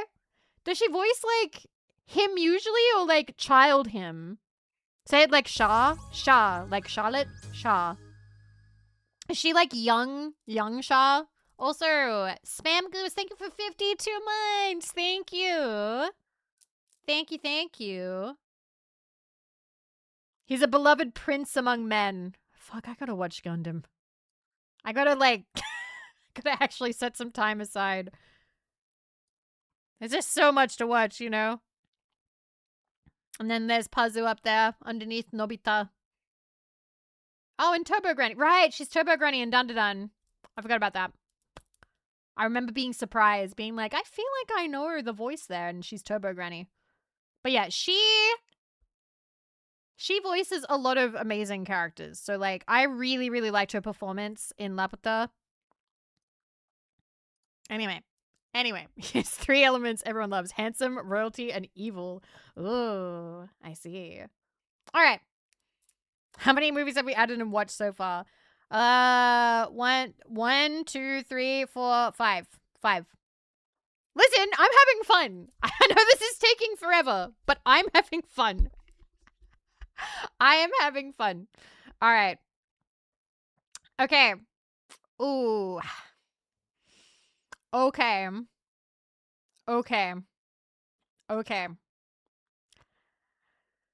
I remember Kill Bill when it came out. I was 11. I was either 10 or 11. I think I watched this maybe when I was 15. I don't think I've watched it since. All I remember is it was at a point in my life. So I like violence in anime. Violence in movies still gets a reaction out of me where I flinch and freak out. So there's that bit in the hospital where she cuts somebody's, like, the ankle tendon parts from behind, and that freaked me the fuck out. Foot gore scares me. Foot gore scares me, guys. I freak out a little bit when I see foot gore. How dare you stream a niche pastime I'm passionate about while I'm at work. I'm leaving and never coming back. Anyways, I'll catch you later. Catch you Have later. a lovely evening. And here's some bits to cover the whining fee. Thank you for the 1,000 bits. Thank you, Plentiful. Plentiful. If you can, what's your favorite movie? Or what's a favorite movie? What's a favorite movie that you have? And good luck at work. Wait, don't worry. We'll do another one of these. There's no way we're getting through all the movies tonight. There is no fucking way. There's no way. Thank you so much for the support. Thank you. Anyway, you loved Kill Bill. Kill Bill, I know that I've seen it. But I don't know if I can really give it a rating right now because I think that I definitely would have to watch it again to get it. So that's, again, there's a lot of these where I'm like, I don't feel confident giving this a rating. But Once is really good. I've never seen it. I don't know if I've even heard of Once. Okay. Good to know. Thank you, Plentiful. Have a good day. Similarly, I know that I watched Inglourious Bastards. I know that I laughed in it at some point. This has been so long since I've seen it. I don't think I can give it a rating.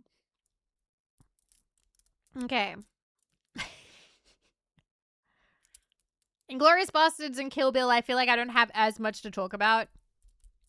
It's where the song Falling Slowly comes from. I don't think I've heard that one either. I don't know. But this came out 2009. So yeah, this was towards the end of my high schooling.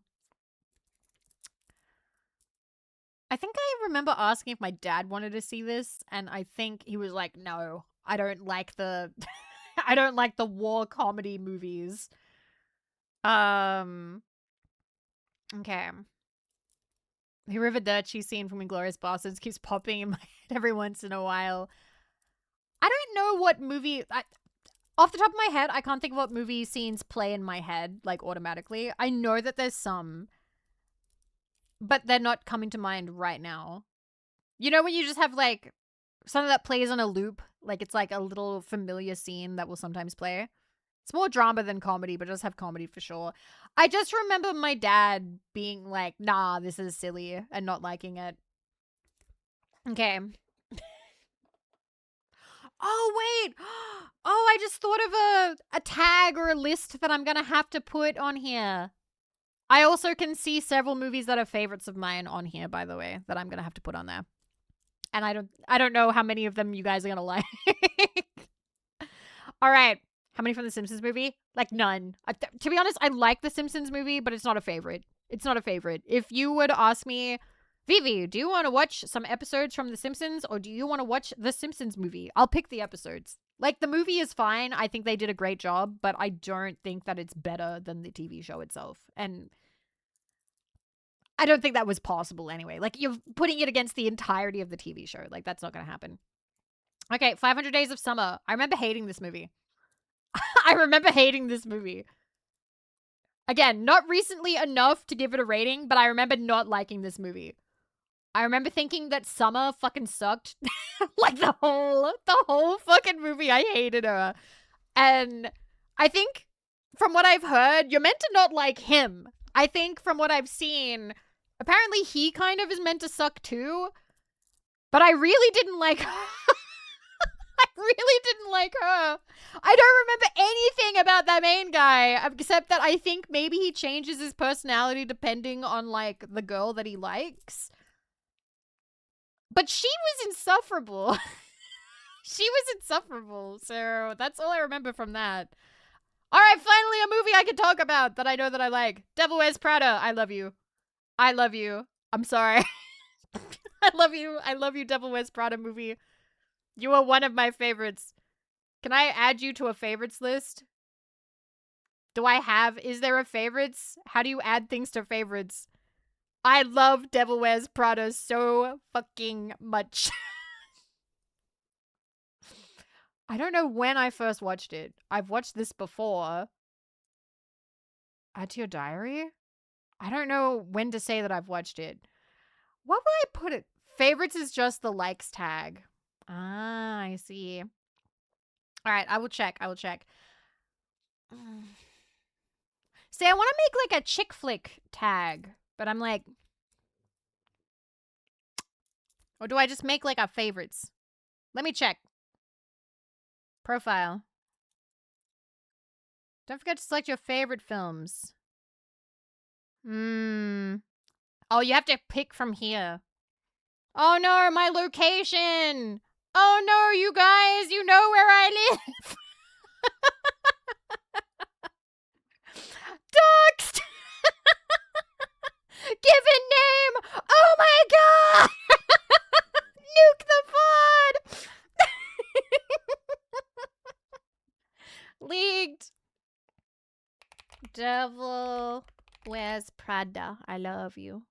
Oh, I love you, Devil Wears Prada movie. You are one of my favorites. She's Aussie. I'm out. Oh no. Coordinates received. Airstrike inbound. Devil Wears Prada. Yay. Alright, back to profile. You're taking a... Oh, changes. Oh, wait. I haven't saved. How do I save? Is it down here? Save changes.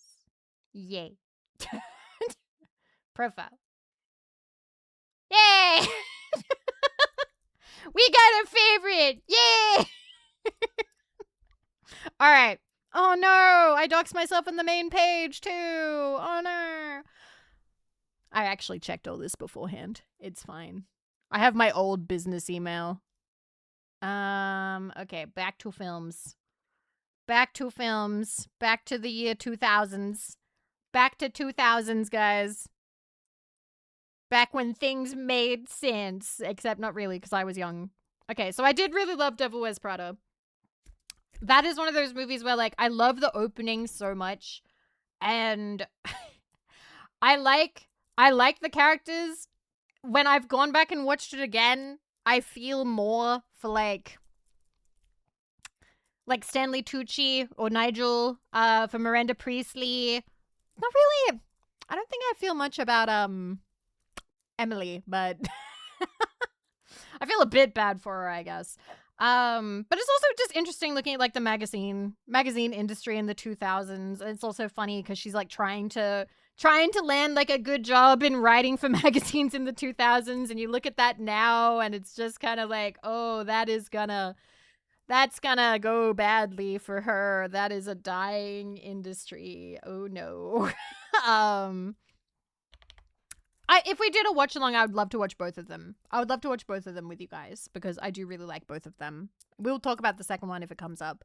But no, that is a favorite.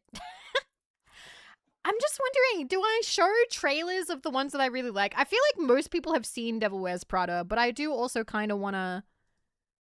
We may as well pad out the stream, and if I have like a favorite, I can show you the trailer. Prada trailer. You haven't seen it? I don't know if you'll care for it or not, but I liked it. Boop.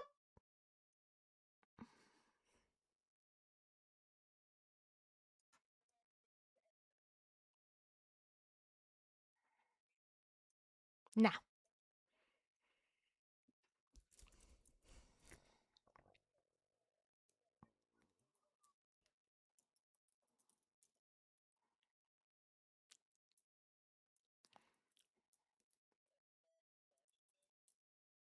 Her boyfriend sucks in this movie. He is, and so do her friends. Her friends are terrible in this.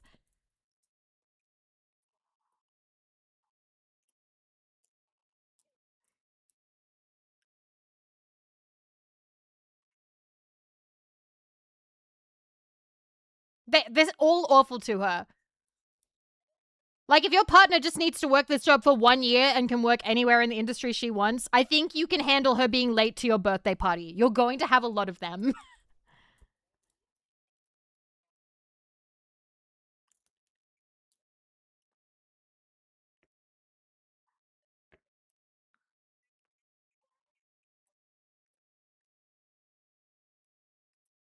Like, she still showed up and had like a cupcake and apologized that she couldn't make it.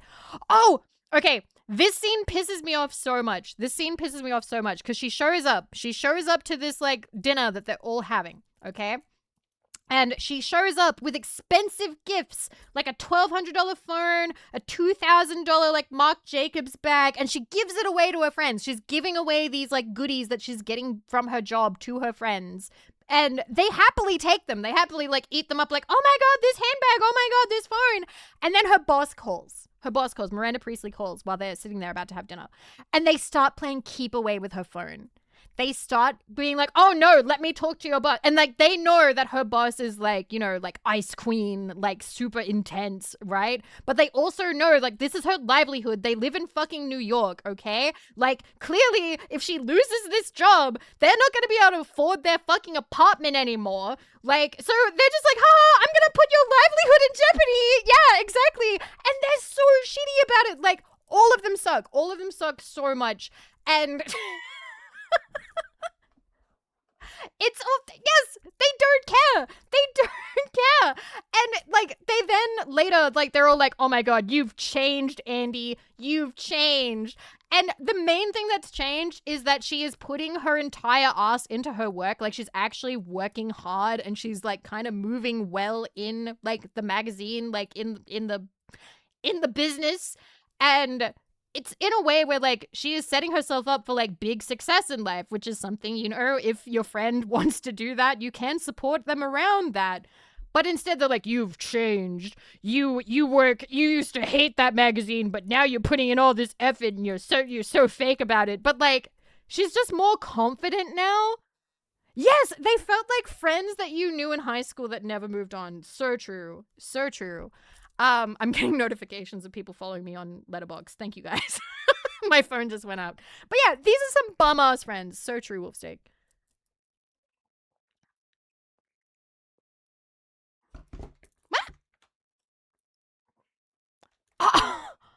He's such a shit.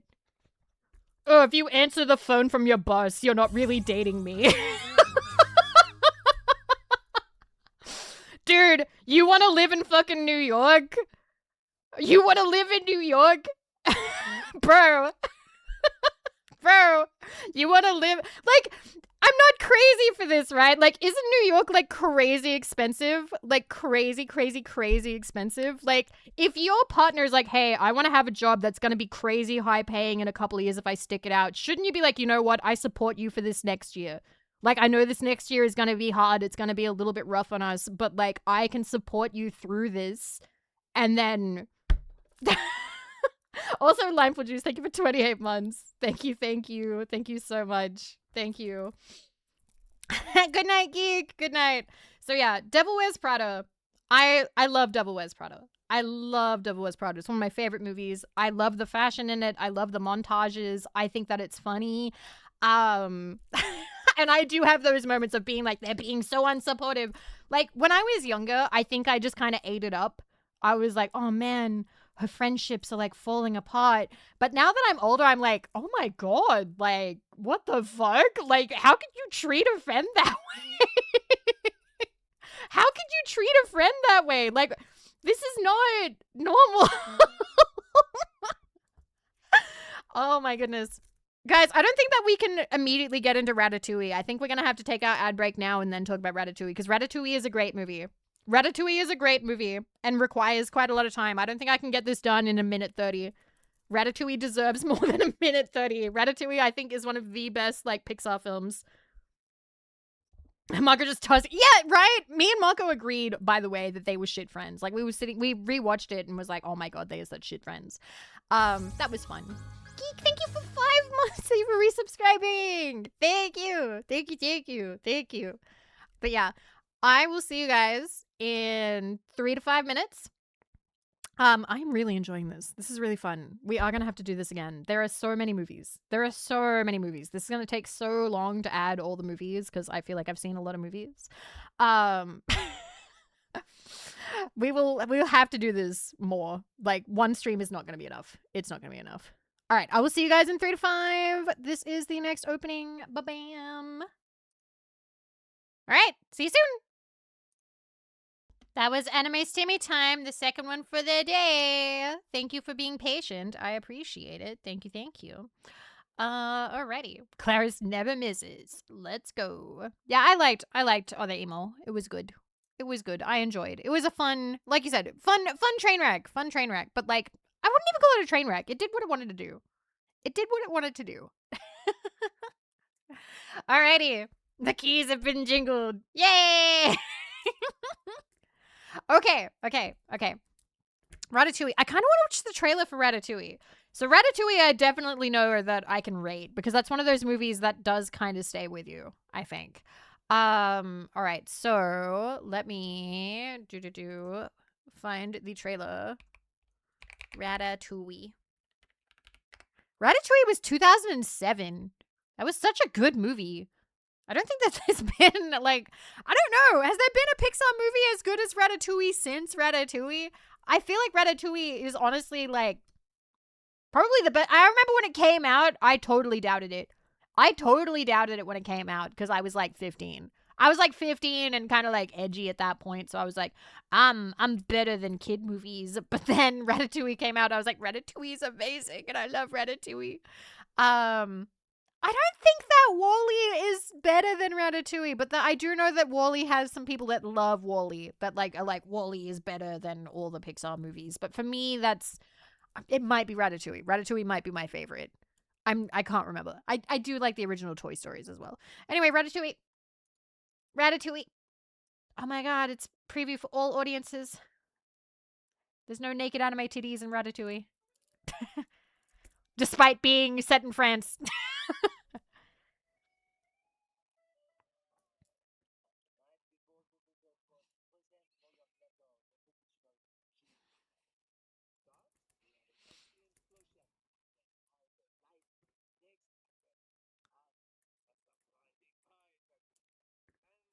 I want to rewatch Ratatouille soon.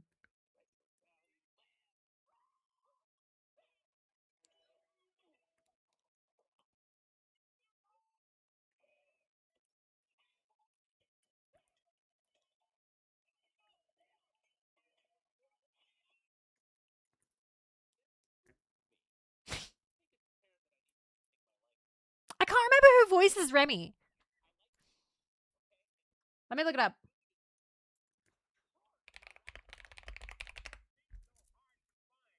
Oh, it's Patton Oswalt? I should have known that. His voice has kind of changed a little bit as he's gotten older. Like, it's still distinctive, but I feel like it's different here.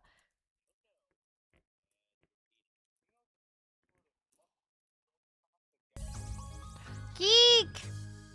Thank you for the 5 gifted. Thank you.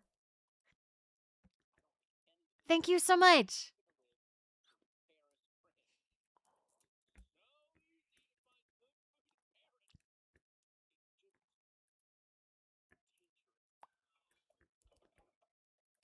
Apparently the game was good.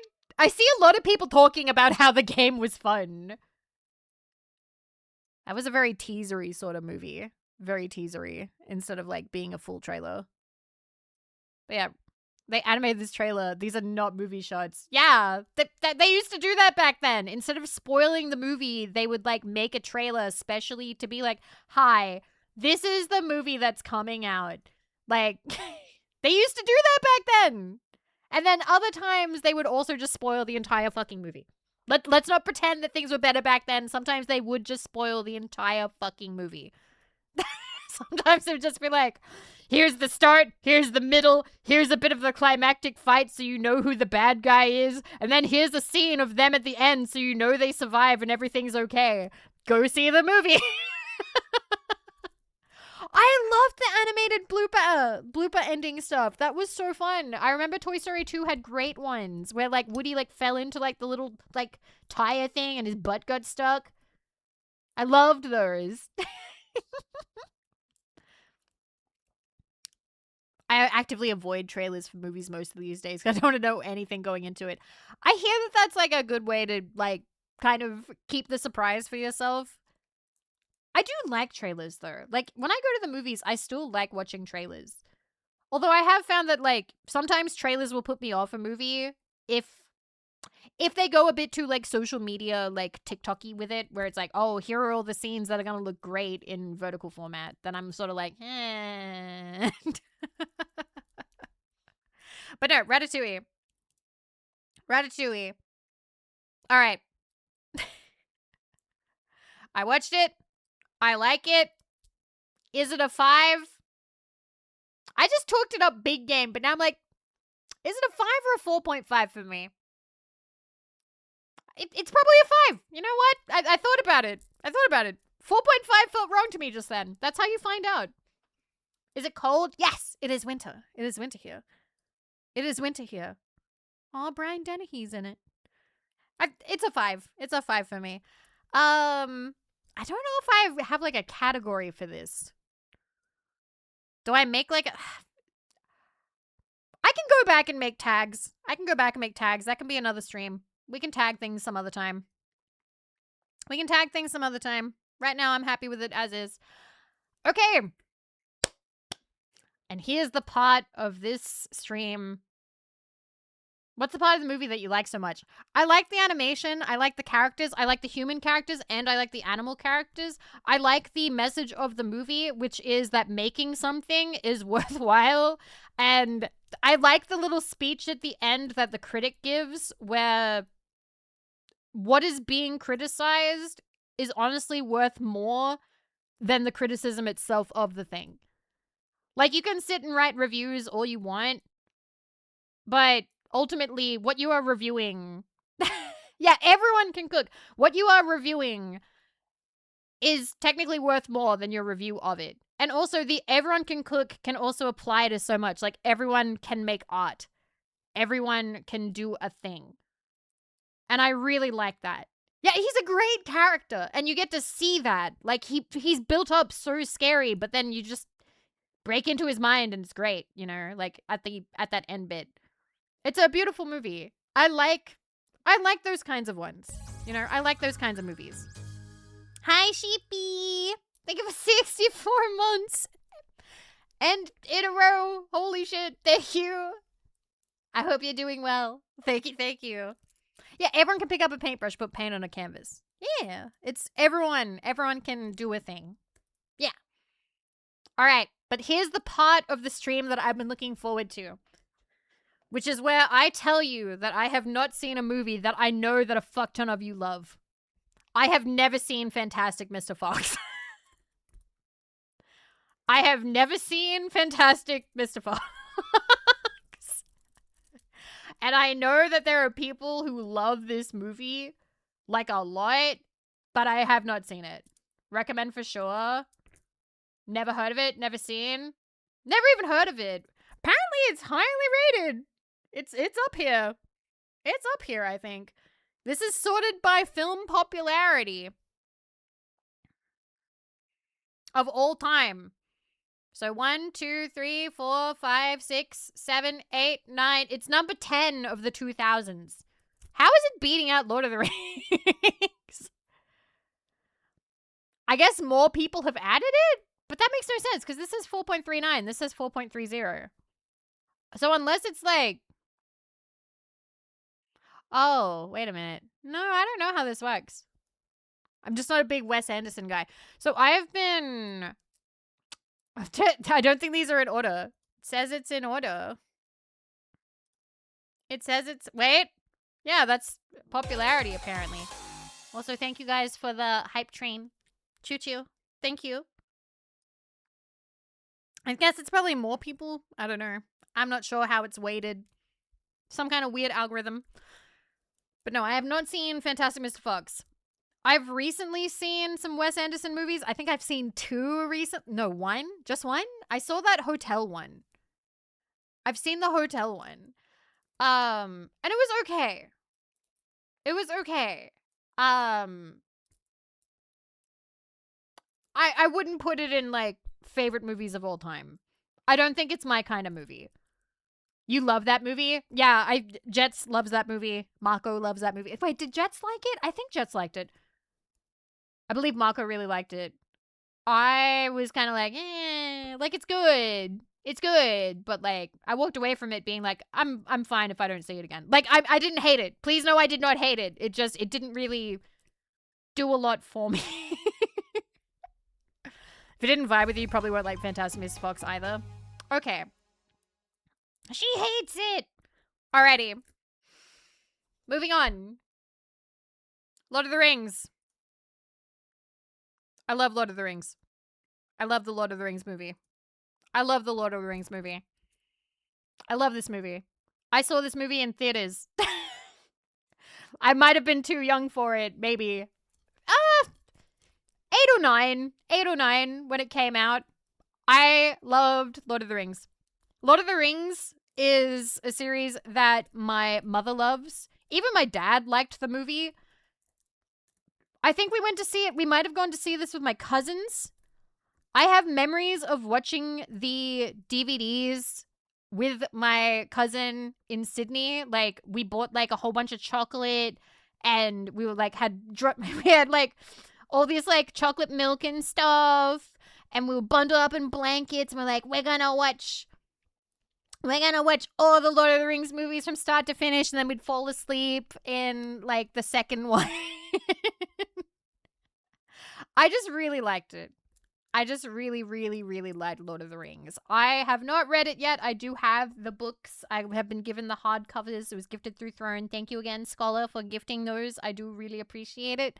But Lord of the Rings is one of those series that, like, while I am not as deep into it as other people surely are, because it is one of those, like, franchises that people feel, like, very strongly about, I feel very strongly in that I am affectionate towards it. I am affectionate towards it because this was something that I could talk about with my mom. It was something I could talk about with my dad. That's fine, Solid Snack. That's fine. I feel like I probably don't understand it as well as I could. I definitely don't get, like, all of the, like, meanings and the parallels and stuff. But I still really like it. I still really enjoyed it. It was really good. It's going to be popular in ANZ. I mean, it was filmed in New Zealand. I don't know if it was filmed in Australia at all. I think it was just filmed in New Zealand, which is a very beautiful country. We love Yozo, who I am collabing with tomorrow. Shout out for Yozo da. Hell yeah.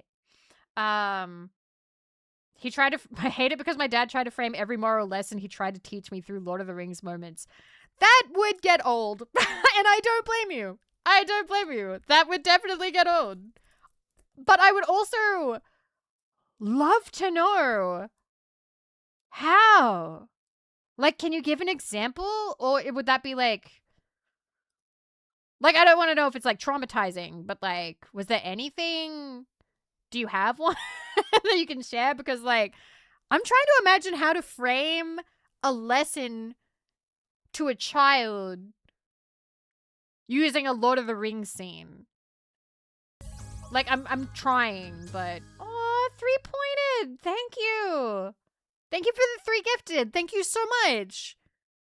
Thank you so much! I really appreciate it! That's so kind of you! Thank you! Don't act up or the orcs will get you. Sometimes, son, you gotta have faith. Like when Gandalf came on the 5th day to save Steve. You're fine, Solid Snack. Everybody has, like, some movies that they don't super vibe with. It's okay. I'm probably gonna come up with some at some point, too. It's okay. That's why I said during this stream, we're gonna have different opinions. We can all live on this big, beautiful planet together. It's okay. It's okay.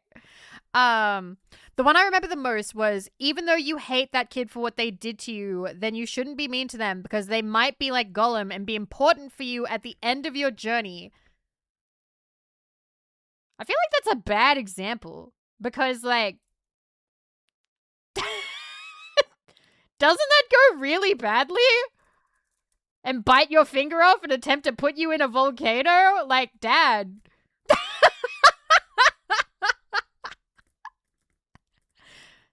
Oh, yeah, Sam is a fantastic... Sam is the GOAT. Samwise Gamgee is the GOAT. He is the best. He is my favorite. He is my favorite. None of them were good. Don't... Honestly, if that was my exposure to the Lord of the Rings latte, I wouldn't like it either.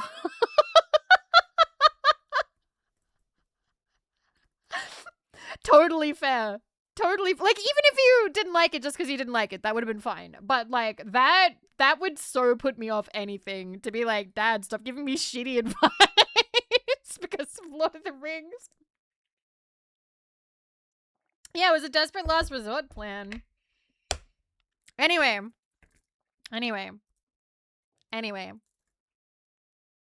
Moving on. Here's a favorite. This is one of my favorite movies of all time. You know what? I'm gonna make a tag for this one. Mean Girls. Some of you are gonna be like, Vivi, you gave, like, super classic movie a 4.5. This is a 5. I'm sorry. I love Mean Girls so much.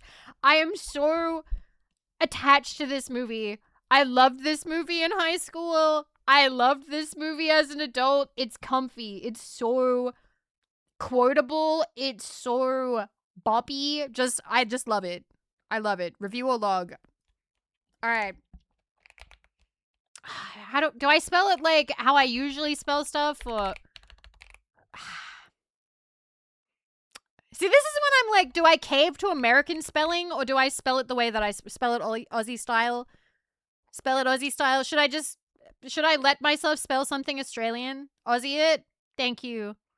Aussie, thank you. It's my list. Thank you for saying this. If you see me start waning to, like, popular opinion, please remind me, Vivi, it's your list. Please be like, Vivi, it's your list. That genuinely does help. It genuinely does help. I'm gonna put it in favorites for now. I don't want to do in-depth tagging systems right now. Vivi, always remember, I'm imagining your face up in the clouds as you say that, Forge. It is always morally correct to dunk on Americans. Okay. Oh, you might end up like Boromir. Latte. Latte, that's so fucking funny after what you told us.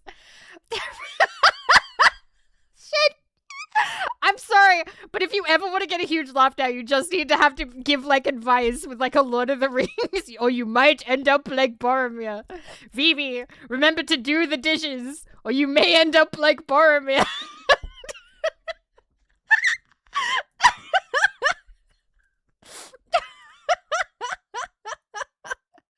Remember.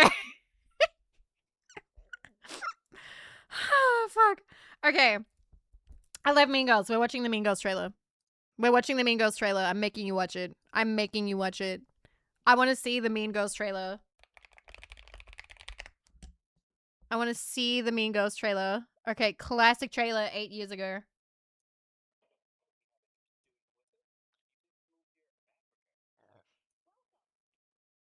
I'm from Michigan. Great.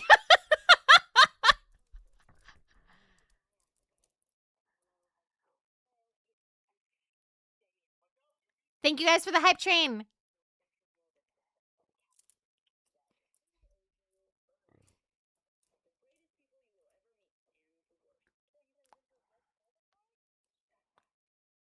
Shut up.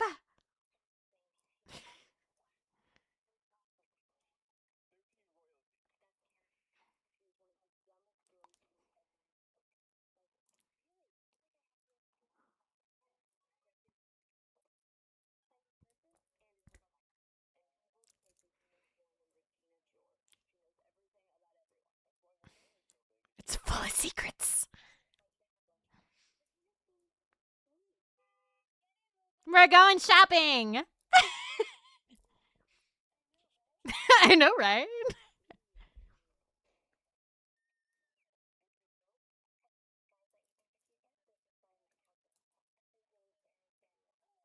No. The rules of feminism.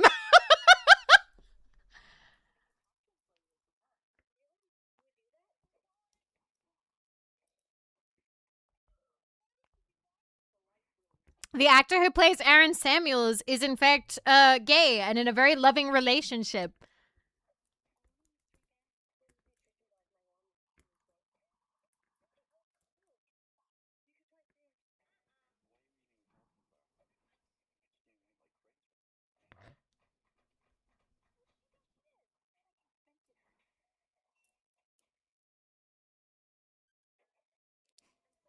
And the music was so good. It's so 2000s. I can't help it. Walk it off. I love Tina Fey.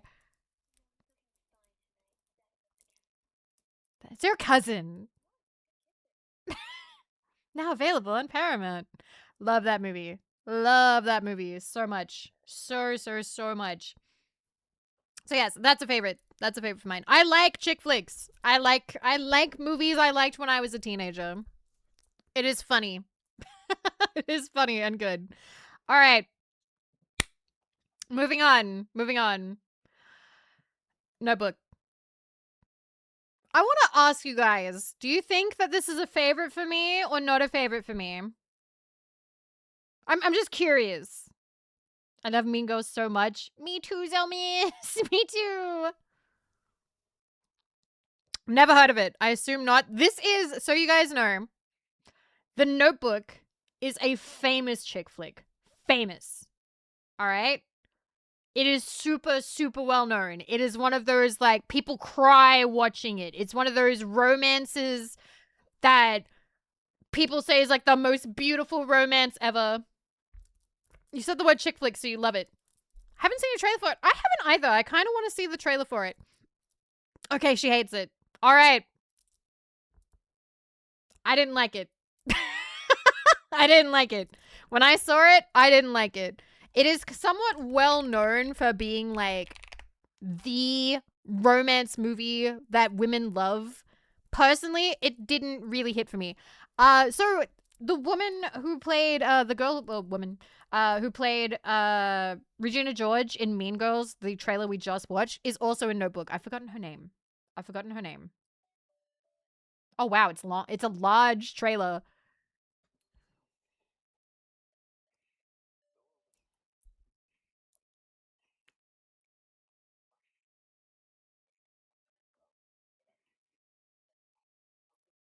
Rachel McAdams, thank you.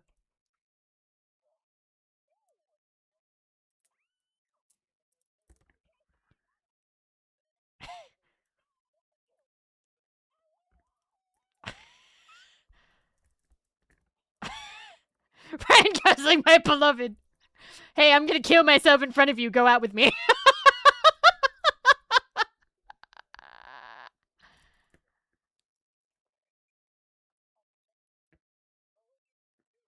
Like, it's a beautiful movie. He's literally me. It is, like, beautifully framed. I don't think I like them as people. Like, as characters.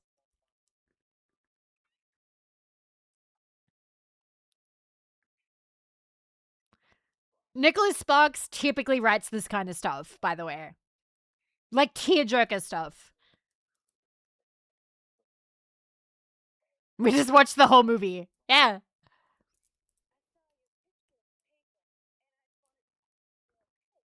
If they have the scene where they're crying in the rain and they're kissing each other, then yes, we see the whole movie.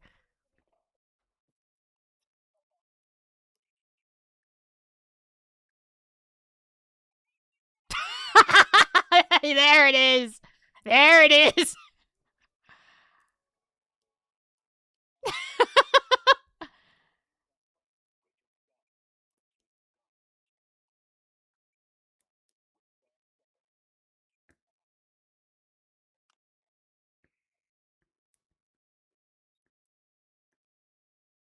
The Notebook.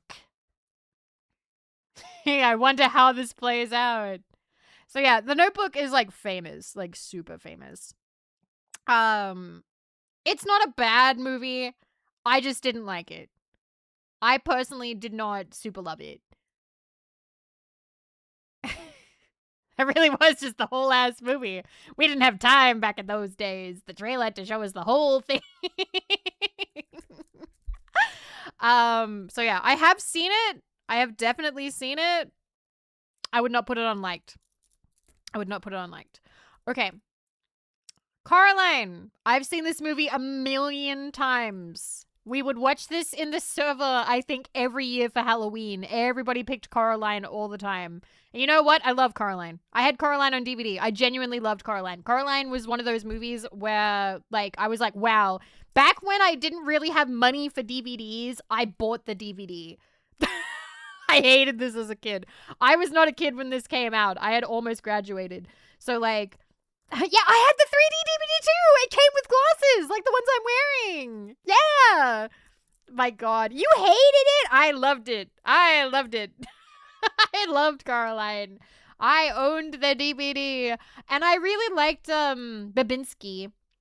I liked Babinski as a character. There's a bit where it's towards the end. Yes, Babinski is a Chernobyl liquidator, and you know that because he wears the little badge thing that Chernobyl liquidators wear. And it's crazy, like the little detail that goes into that. But like, I really love the voice acting, and there's a scene towards the end with this voice layering that happens. What's a liquidator? The people who did like the cleanup, I believe, or the people who did like the rescuing or the cleanup after Chernobyl. So like, a lot of danger there, and a lot of them would be very sick and die. But I did really like the audio mixing in Coraline, which I think is maybe a bit of a weird thing. I thought they disposed of shit in liquid. No, no, I don't believe that's it.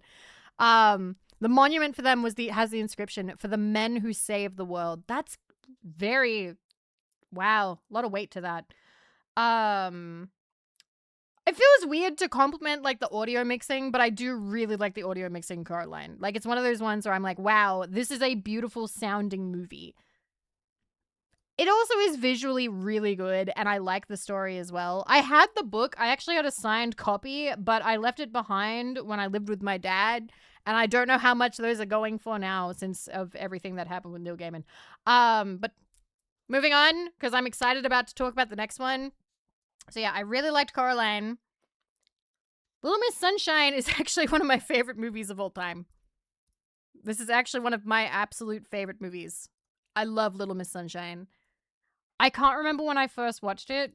I want to say my mom sent me a DVD for Little Miss Sunshine. And when I went into it, I was like, what is this? I just love it. I adore this movie. I love all the characters. You can really kind of start out unsure about them and where they're going, but by the end of it, I love all of them.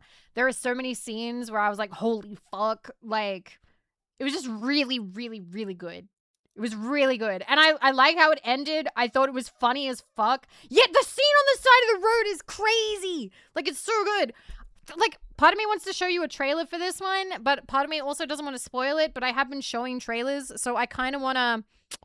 Yeah, I guess we're doing some spoilers here, but I'm going to show you the trailer for Little Miss Sunshine because I love Little Miss Sunshine. I would really want to watch this again. This would probably be like a movie I would pick for like a watch along. 17 years ago or 15 years ago. I'm going to do the one from 15 years ago. Okay? 15 years ago. All right. Also, never heard or seen looks comfy, kind of bittersweet. All right. Could just not show us the spoiler? No, it's in there. Paul Dano.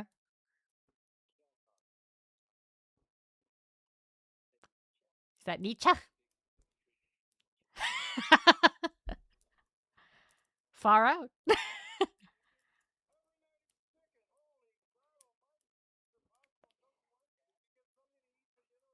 That's not the damn chicken.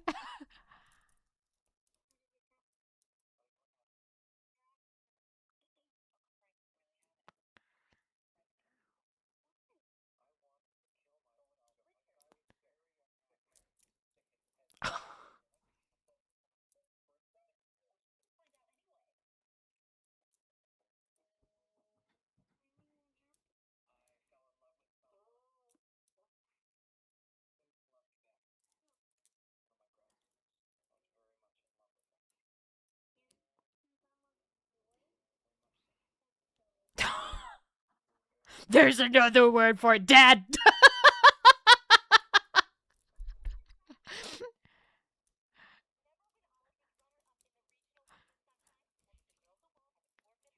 So this is all the start of the movie. This might actually not have spoilers in it. This is all just the start of the movie.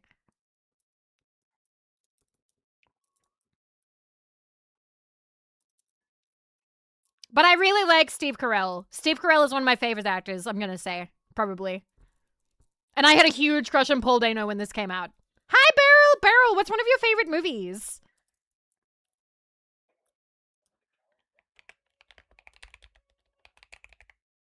Little Miss Sunshine.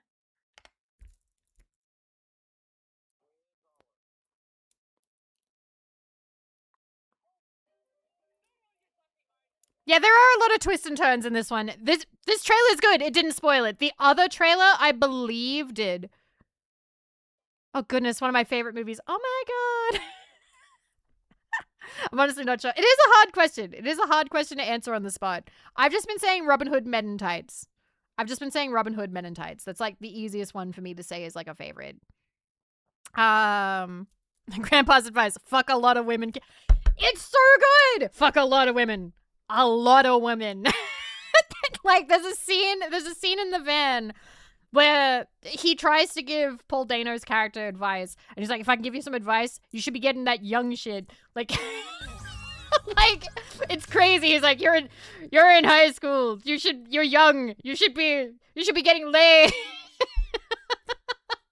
That grandpa is nuts. It's crazy, but it's such a good movie. I love that movie so much. Corgi, thank you for 35 months. A lot of women, you say. A lot of women. Anyway, let me put them the favorite tag. This is definitely in my favorites. Favorites. That is a favorites.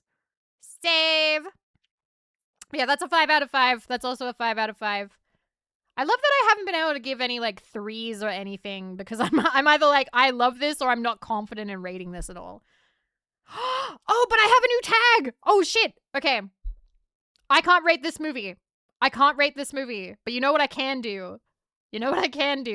I have definitely seen it.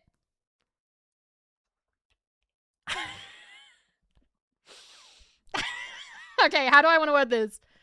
Um, hot sis favorites. My older sister was obsessed with this movie. She would rent it all the time. She would play it all the time. She loved this movie. It was on all the time. So we've talked about this before. Um, a lot of people, I think, experience this with like a younger sibling, where you have a younger sibling who has like a movie that they love watching over and over and over and over again. Because like if you are like, say if you have a sibling who's like 10 years younger than you, you'll probably experience them wanting to watch like a children's movie, like I don't know, Moana a million times. Okay, I was the younger sister, and my sister was 2 years older than me. And I got to watch my sister watch this movie over and over and over and over and over again because she had a huge crush on Jake Gyllenhaal or Gyllenhaal. Gyllenhaal. I just say Gyllenhaal. Um, I don't remember much about this movie. I'm pretty sure it's like a bit of a downer. And it's very weird. But my sister loved it like all the time. Loved it. Just obsessed with this movie. I kind of want to ask her what other movies she liked. I'm gonna have to like hit her up and be like, hey, what are some of your... That could be a collab. Oh my god, I could get my sister on stream and be like, okay, we're going through movies and you tell me which movies you loved. Because she has a really hard time remembering stuff from childhood and I'd really love to like jog her memory. And I know if I sit with her and show movies and be like, do you remember this movie? Do you remember this movie? I think that would actually help her a little bit because me bringing up things that I remember, she'll be like, oh, I don't remember that at all. And if I keep going, she'll be like, oh, shit, yeah, I remember. And then she remembers like little extra details. So I don't know. I would like to help her in that way. Okay. Yay. Okay. I'm having so much fun. Like, this is a fun stream for me. I don't know if you guys are enjoying this as much as I am. But I really am. Like, we're not even through the first page of the 2000s, but I am having a lot of fun. Okay. Okay. So, Harry Potter. This is Harry Potter and the Prisoner of Azkaban. Harry Potter and the Prisoner of Azkaban. I saw this in theaters. And I've told you this story before, but I'm going to tell it again. I saw this in theaters with my dad. And I remember, objectively the best one, I remember at the start of the movie, they're on the train and they meet Professor Lupin, Professor Remus Lupin. And I'd read all the books because Pottermania was huge when I was in like primary school and high school, okay? Like this was big. Like this was this was in primary school. This came out when I was in primary school. I would have been 12. I would have been 11 or 12. And my dad leaned over. They introduced Remus Lupin, and my dad leaned over and he goes, he's a werewolf, isn't he? And I just was like, oh, my dad is so smart. How did he know that? He hadn't even talked yet. Oh my God. Like, I was so incredibly wowed. That was one of those moments of like, oh my God, I have the smartest, coolest dad in the whole world. My dad can beat your dad in watching movies. It was because Remus Lupin means wolf wolf. And I didn't know. I had no idea. But I thought he was so cool. And looking back, that's such a fun memory for me. Because, like, it was just me and my dad. My sister didn't want to come. It was just me and my dad going to the movies. My dad sat through this movie. And I don't think my dad had seen the other movies. I don't think he had. And it's just a very fond memory for me. It's a super fond memory for me. I don't know what I feel like if I was going to rate this, I do remember liking this movie. I think it's somewhere around like 4. I don't think it's like perfect, but I think it's somewhere around 4. I do remember liking this movie. I don't remember disliking this movie very much or anything. It's one of the better movies. It might even be like a 4.5. It's definitely one of the better Harry Potter movies. But I'm just going to say that I watched it. I'll probably do a rewatch at some point. But I did actually, this was the third one, by the way. So for those of you who don't know anything about Harry Potter, which is fine. I know that Pottermania is like long behind us. That was one of the better ones. And this was typically, if people had to pick a favorite Harry Potter book, I actually remember at the height of Pottermania, Goblet of Fire was out. And we had to, like, people were, like, picking their favorite of the Harry Potter books. So many of us picked the third one. You know? Listen, you can't come in here and post that much text. I'm sorry, you can submit a ban appeal, but I don't believe in first-time messages being that long. I didn't read it. I don't know what you were going on about, but feel free to submit a ban appeal if you're not being a weirdo. I don't know if you were being a weirdo or not. Something about history. I didn't read it. I just saw a huge wall of text, and I'm just like, bruh. You were first time message, you can't post that much. Account created 4 hours ago. I don't think we're hearing from them again. All right. So, this was the first Harry Potter film. I remember going to this, I believe, with my mom and my dad, and I carried the book into the theater. I brought the book in with me. I don't know why, but, like, I was maybe 9 at the oldest, maybe 8. I was 8 or 9, and I went into the theater holding the book. I don't know what I thought I was going to do with the book in the movie. It was too dark in there to read. And again, okay. I know that Pottermania is, like, long over, and a lot of people, like, don't enjoy it as much. Maybe it's been besmirched for them. For me, I do separate the experiences and whatnot. This is a fond memory for me. Me and my friends loved Harry Potter when we were children, and it did boost literacy ratings a lot. It did a lot of good. I can see it being like a totem. Yeah. Oh, it's still very popular. It's actually, probably there's more stuff. You know, there's like a lot of merch junk now. But yes, I do find this to be fond. I am still fond of this movie. Like, I can still put this movie on and smile a bit. I did really like the original, I was going to call him Gandalf, the original Dumbledore very much. Obviously he passed away. I think he passed away after the second movie. I think, I'm trying to remember, what was his name? Was it Richard Griffiths? I'm trying to remember. Yeah, second movie. Ganondorf. But I remember really liking this movie, and it was like, as a child, this actually was like a magical experience. Because, like, I read the book, and then the movie came out, and in my little child mind, it was perfect. And to be able, I remember it giving me that experience is kind of nuts. Like, because you don't really have that so much. I feel like as an adult, like with Hunger Games, I had kind of a little bit of the opposite experience because I loved the book so much, but then I went in and then I was like, oh my God, all the differences. I'm mad about it. Blah, blah, blah, blah, blah, blah, blah.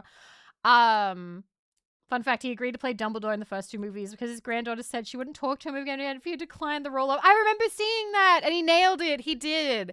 I feel like he did a great job. I know that Michael Gambon did the second one. He did well, but he was a bit more aggressive as a Dumbledore. I always saw Dumbledore as a lot more like soft-spoken. But yeah. But yeah, so that's my opinions on the first page. What do we got for the second page? I'm so excited. Oh shit. Oh shit. Oh wow. Okay. Oh, there's so many. Some of these I don't actually know. Okay. Almost 2 hours for page 1. I'm having fun. I'm enjoying myself. I'm enjoying myself very much, actually. Okay. I like talking. Did you put your name in the goblet of fire? Dumbledore asked calmly. Okay. So, how's Moving Castle? I have not seen this all the way through. I cannot add this to my list because I have not seen it all the way through. I've watched a bit of it. I think. I can't remember if it was at a party or somebody's house, but I haven't seen it. I haven't seen it all the way through. I'm sorry. So I cannot. You what? Please watch it. It's good. Once again, if you weren't here for earlier, I do think that Ghibli movies are beautiful. They're beautifully done. They're beautifully drawn. They're beautifully crafted. The voice acting is great. The music is great. I have never watched a Ghibli movie where I want to watch it again. Like, I don't have any favorite movies that are Ghibli movies. But again, I do think that they're fantastic. And if one of your favorite movies is a Ghibli movie, I won't judge you or anything. Like, I'm not judging. I don't know what kind of movie you'd have to have be your favorite for me to judge you. I don't know. Maybe. I think it would have to be the reason why you like a movie, baby. I don't know. Like, if you were like, oh man, I love Ratatouille.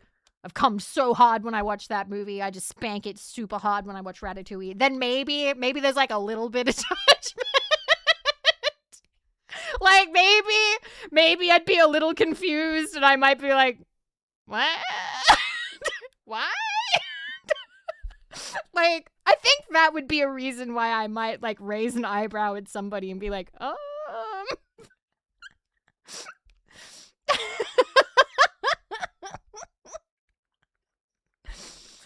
Anyway.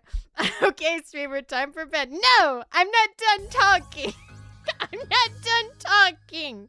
No, more talking. Robot, thank you for 65 months. Thank you for all the support. Thank you. Thank you. All right, Big Sippy. Okay, the next one. I'm clicking into it. That's how you know that I've got a lot to talk about. Pride and Prejudice. I love this movie. I love this movie. It is a favorite of mine. And also, it was a favorite of my sister's. We watched it together. Fond memory of watching Pride and Prejudice with my sister. I've seen the zombie version. Haven't seen this one. So this is a very... When I was younger, I was like, oh, it's such a classy movie, but it's so romantic. Oh my god. I watched it recently with Pearl because Pearl was like, I love that movie because Pearl loves period stuff. Like, she loves like period piece drama, that kind of stuff. And she knows a lot about like the history and like the dresses and the etiquette and how everything kind of worked back then, what it was like living. And so we watched it again, and this is actually a really funny movie. Yeah, I'll miss Pearl too. I'm looking forward to Scree though. I hear Scree's great. Jets has not thrown the BBC miniseries adaptation to me. Yeah, it was very... Riffing on this movie was comfortable. I really loved this movie. Wait, movies. But yeah. This one, I have not read Pride and Prejudice. I think I tried once. I've heard this Scree character is supposed to be great. I do really like Pride and Prejudice. I like it a lot. All right. Okay. I've seen Avatar. I don't remember shit about Avatar. I don't remember shit about Avatar. I can't name a character.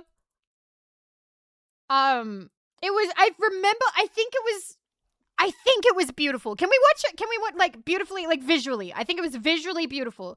Can we watch a trailer? I would like to watch a trailer for Avatar so I can actually see what's happened. What happens in it. Okay? Avatar trailer, 2009. Yep. All right. Cool. Let's actually look at this. It's a very pretty movie. All right. Let me see. I'm actually excited. I'm like, holy shit, what's it gonna look like?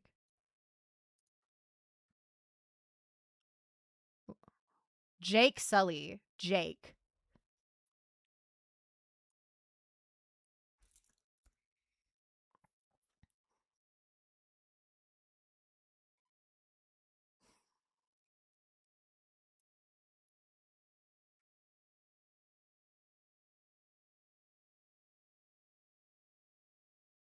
Was that foreshadowing because they're all blue?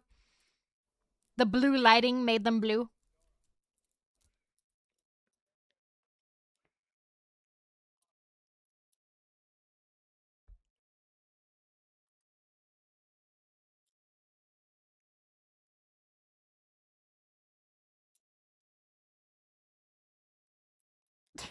It is a really contrived plot. It is a really contrived plot. Yeah, the story is lame. Visually, I will admit it is a beautiful movie. Unobtainium.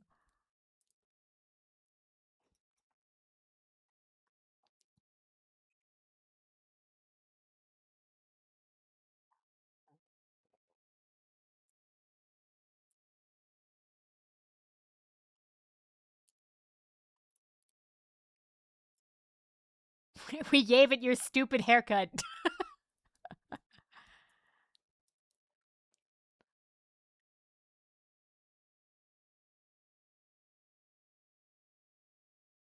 Like in 2009, I do remember people being like, holy shit, this movie is so gorgeous.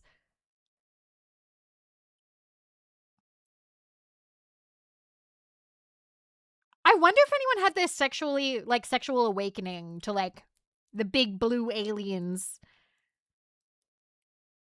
Big blue cat-like aliens.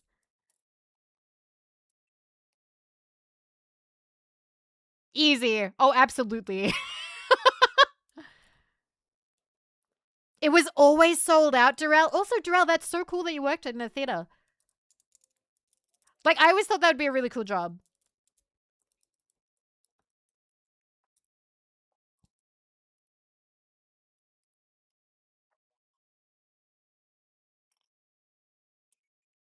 The military complex versus the native population metaphor.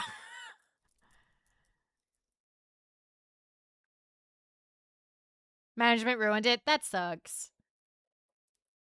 The director of Terminator. Terminator 2. Titanic. I mean, you just say James Cameron. Is smarter. No, sorry, Avatar. Avatar. It doesn't help that the font reminds me of Avatar The Last Airbender as well. Like, okay. Like, obviously, if you are a fan of Avatar, like, The Last Airbender, you'd definitely be able to tell the logos apart. But as a casual fan, if you were like, okay, Vivi, which Avatar is this a logo for? I would actually struggle a little bit. I'd be like, wait, is it missing the subtitle? Like, what does the Avatar logo look like? Give me a second. Avatar The Last Airbender logo. Give me the logo. Okay, wait, I can see why I had trouble. I can see why I had trouble a little bit, okay? Okay? Alright, so Avatar Last Airbender. Alright? Let me It's got that handwritten kind of look. Avatar. This one has brush strokes, so I can now see that. I can see this now, but Avatar. Did you ever see the SNL sketch about the Avatar logo? No, I did not. The movie studio gave our cinema special 3D glass for the movies, and they were roughly $40 a pair. Some days I had to stay on screen, so no one stole them. Wow. Wow. It's like, no, you're handing that in. You're handing that in. Oh my goodness. Okay, so yeah, that's Avatar. I know I've seen this. I have no opinion about it. I have no opinion about Avatar, the blue people planet. I'm convinced James Cameron watched The Last Airbender. You can't convince me otherwise. Okay. I'm super enjoying this. All right. This is actually going to be the last movie of this line that I've seen because I haven't seen Catch Me If You Can. I haven't seen No Country for Old Men. Up, I remember being all right. I remember enjoying it. I remember the opening being fucking devastating. I would say out of all the Pixar movies, it probably has the most devastating opening. Like, really strong start. Yeah, it is very hard not to cry during that opening. I don't know a lot about Up since, like I remember the story being fun. It was all right. To be honest, I don't remember much other than there's like another evil old man. The one thing that I do know is the kid. The child actor who voiced the kid. I forget the kid's name. Russell. There you go. Did two things. This movie and an episode of Simpsons. I don't know if he did anything else. And then the parents went, all right, that's it. You're not being a child actor. Like you've had 2-3 roles. They've been good. No more. No more. You don't, no, you're going to have a normal childhood. And I respect that so much. I respect that so fucking much that the parents are like, nope, you had like 2 to 3 good roles. You've got good money. You're going to make good money from this. Now go have a normal life. Go to school, be a normal kid. Yeah. And I respect that a lot because honestly, like the child actors have a really terrible, awful time. Those are genuinely good parents. I believe that is a fantastic decision. Like there are so many horror stories about what happened to child actors that, yeah, the industry is incredibly cruel. And there are a lot of parents that take advantage of their children and push them into acting and let them get chewed up by the system. That to hear that is super refreshing. To hear that is so incredibly like heartening to be like, wow, there's actually like good parents out there that were like, hey, you got some good work. You're done now. You're done now. There you go. Oh, that was Ed Asner's last role. Ed Asner, I'm trying to remember what else that he's been in. If I click, does it show me? Oh, it does. Oh, yeah. Oh, my God. Look at him. Oh, my God. He was in El Dorado, which I also wouldn't be able to rate because it's been so long. Wow. I think I like this website. I like that you can click an actor and then immediately see everything they've been involved in. Let's go. All right. Let's go. So yeah, Up, I watched it. I don't know what I would rate it. It has been a while. But I do remember liking it. Okay. And then real quick, the last 2 things I'll talk about really quickly. I have nothing that I can say about No Country for Old Men because I just haven't seen it. Catch Me If You Can. The only memory I have of Catch Me If You Can is I do remember there being a lot of ads for Catch Me If You Can. Is it based off a real story? ? I think like it's loosely based or of like a real guy. I don't know if I'm pulling that out. No, I'm not pulling that out of my ass. That's true. Okay, cool. We sold the book at the bookstore. The book, yeah, it's a Leonardo DiCaprio movie. It is a DiCaprio movie. I do recognize references to Catch Me If You Can because there's this sort of like the arrows moving and the music has a very noticeable style. So I do recognize that. But I've never actually seen it. It turned out he lied and didn't do any of that. It's the funniest. I fucking love when it's like based on a true story. True story was completely untrue. True story was totally made up. Oh, that's funny as shit. That's so fucking funny. But yes, so that is the top row. We're moving a bit faster now. We're gonna do ads now. It is ad time. So I will I will be back in 3 to 5 minutes. I don't know if this is gonna be the last Stimmy time or not. We will see. But yeah, we will see, because I'm having a really good time, but I also don't want to stay up too late. But we're at least going for 4 hours. We're at least going for 4. So anyway, I will see you guys in 3 to 5. Heh, get stoned. Thank you for being patient. That was another anime stimmy time for the books. Maybe the last one. We'll see how I feel in an hour. But I'm having a lot of fun. I'm having a lot of fun talking about movies. I did not know I would have this much fun. Holy shit. Let me start this up again. Bop. Okay. Okay. Welcome back. I hope that you stretched your legs, went to the bathroom, whatever it is that you do during the breaks. I don't know. Weather. Okay. So we finished this top row. Now it's this second row. Okay. Yotsobe. What flavor? Okay, so there are a couple of these that I have not seen that you might have expected me to see. Also, pineapple is a good flavor. I have not actually seen How to Lose a Guy in 10 Days. You would have thought that I would have, because it was on TV all the fucking time when I was a kid. I'm actually not really a fan of Matthew McConaughey. Something about him, I don't find him particularly funny. Like, I wouldn't call him grating, but I bounce off of him, you know? Like, I'm sort of like, eh. I kind of want to watch a trailer. I kind of want to see a trailer. How to Lose a Guy in 10 Days. Trailer. Ooh, from 13 years ago. Let's go. What do we got? Andy Anderson. I mean, I like Kate Hudson.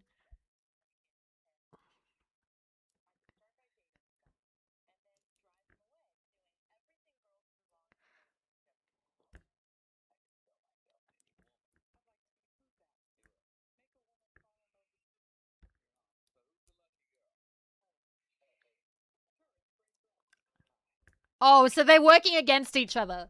They're working against each other.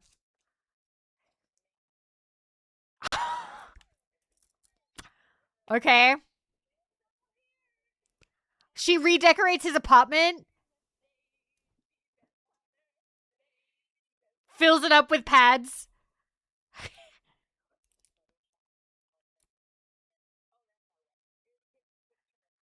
So she's being completely crazy.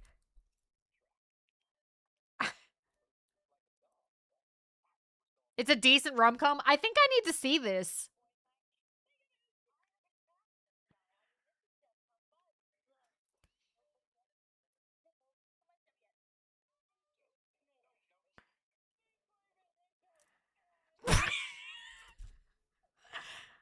I don't think she's fat. I think I have to watch this, you guys. I like Kate Hudson a lot. Hi, Buckine.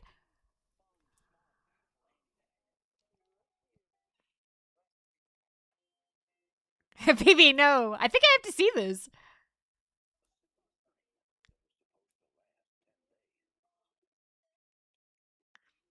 But I'm without.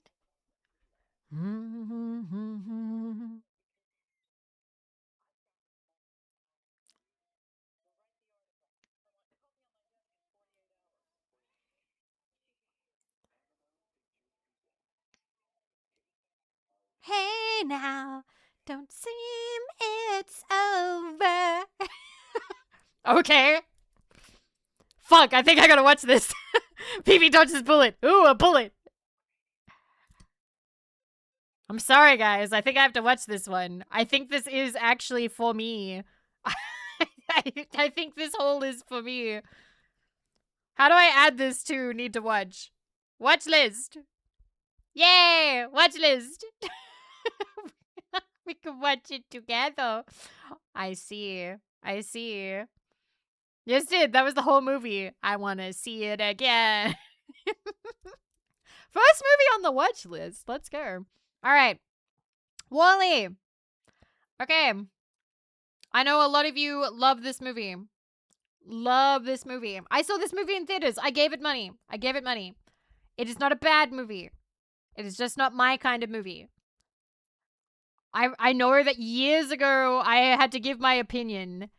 And people were like, Vivi, your opinion is dog shit. But basically, I'm not into space. Oh, it's cute. It's fine. I'm not into space. And also, I like dialogue. I like communication. And so having a lot of it be unspoken, being a movie that is like entirely visual, beautiful visuals, it doesn't scratch the itch that I go to a movie for. And when it did have talking, you know, it was like space and like the people. So, Vivi hates films that leave the Earth's atmosphere at any point. So, still a good movie. I did give it money. Okay, I supported this when it was in theaters. Can you say the same? Can you say the same? Did you support its box office? Because I did. That should exempt me of any wrongdoing. No, I was a toddler. That's your fucking problem. You could have been born earlier.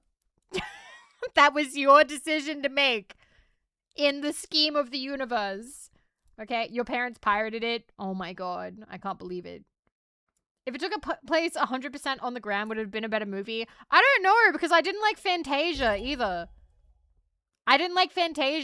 Because there's no dialogue. It's all just beautiful animation. Also, thank you for the 100 caps, Tristan. Ad Astra is Viv's worst nightmare. Also, Mott, did I thank you for 38 months? Thank you for 38 months. I do appreciate it, Mott. I'm so sorry if I forgot. Thank you. No Fantasia. I don't like it. It's beautiful animation, but like, I don't know. Fantasia didn't have robots. Listen, robot doesn't mean it's a slam dunk for me. Also, Wall-E is not a sexy robot, and I typically prefer if, like, there's something to sort of, like, grab onto. Wall-E is, like, an adorable... I don't know, like, child/old man. I don't sexualize Wall-E. Wall-E is not a sexual creature to me. Okay? What? I mean, good. I'm sorry, I don't want to fuck Wall-E. So they added evil.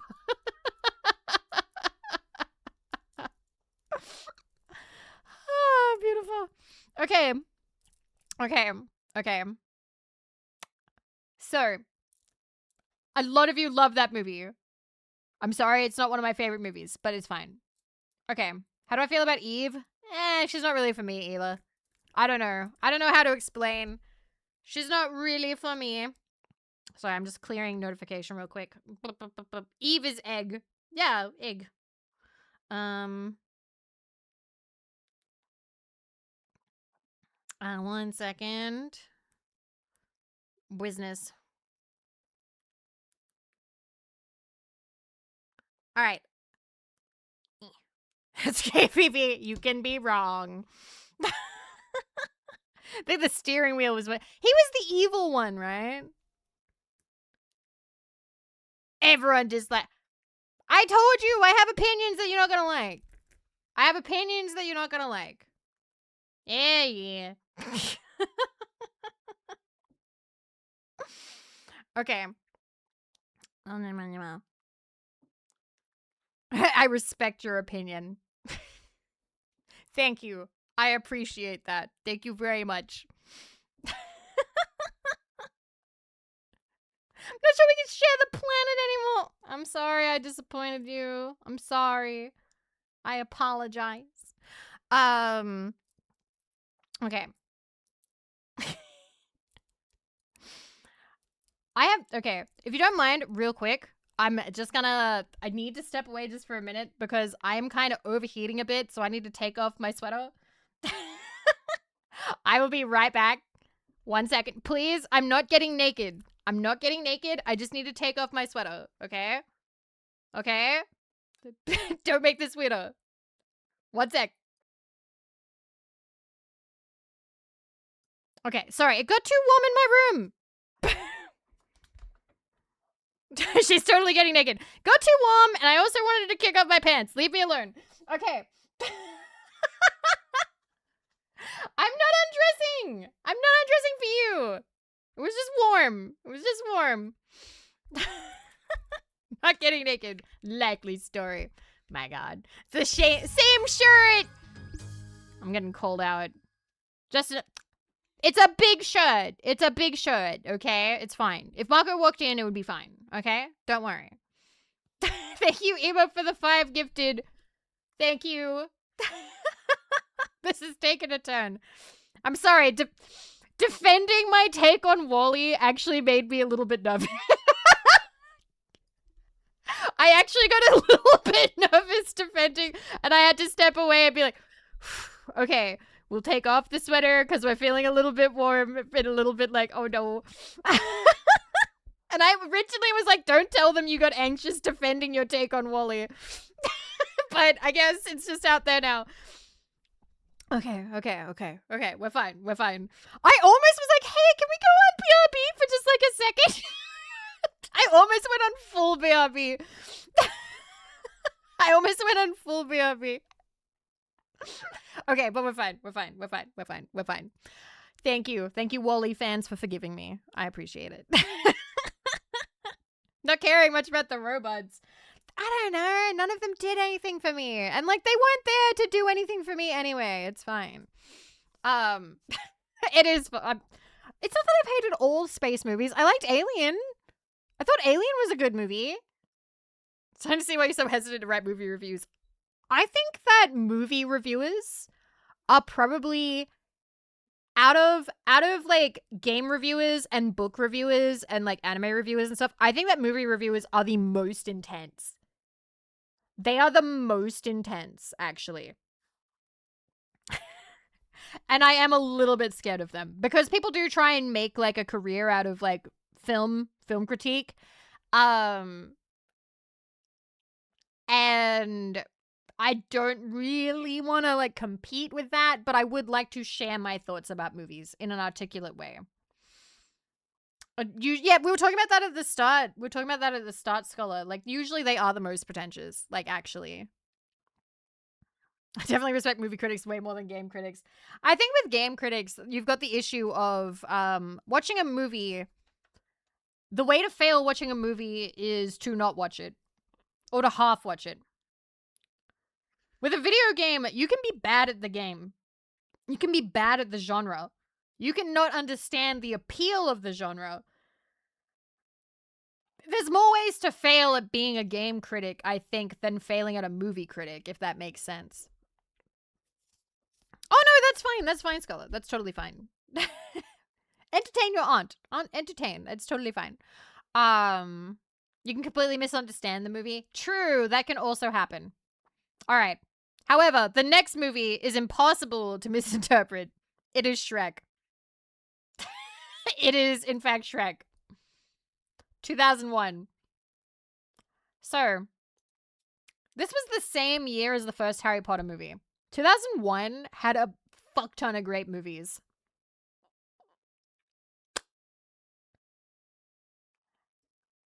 I keep forgetting this, but Shrek Mania was also a thing. You know how I talked about Potter Mania? Shrek Mania also existed. There was Shrek yogurts. There were like Shrek cereal. There was Shrek everything. You have Shrek fatigue? Is there anybody else with Shrek fatigue? Is anybody else like you're worn out? You hated Shrek Mania. We have Shrek haters. Let's go. All right, this is safe. You know what? I'm going to do a poll.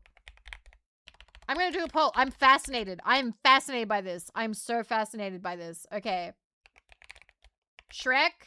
Yay. Meh. No. No. All right. I'm giving you 2 minutes. 2 minutes. There are 3. There is yay, meh, and no. No means like you don't like it. You don't like it. Who the fuck hates Shrek? Solid Snack, didn't you hate Lord of the Rings? Like, come on. Offer some grace in return. Everyone was very nice about you not liking Lord of the Rings. You need to also be nice in turn about people not liking Shrek. You don't get to be like, I hate a movie. How dare someone else hate a movie?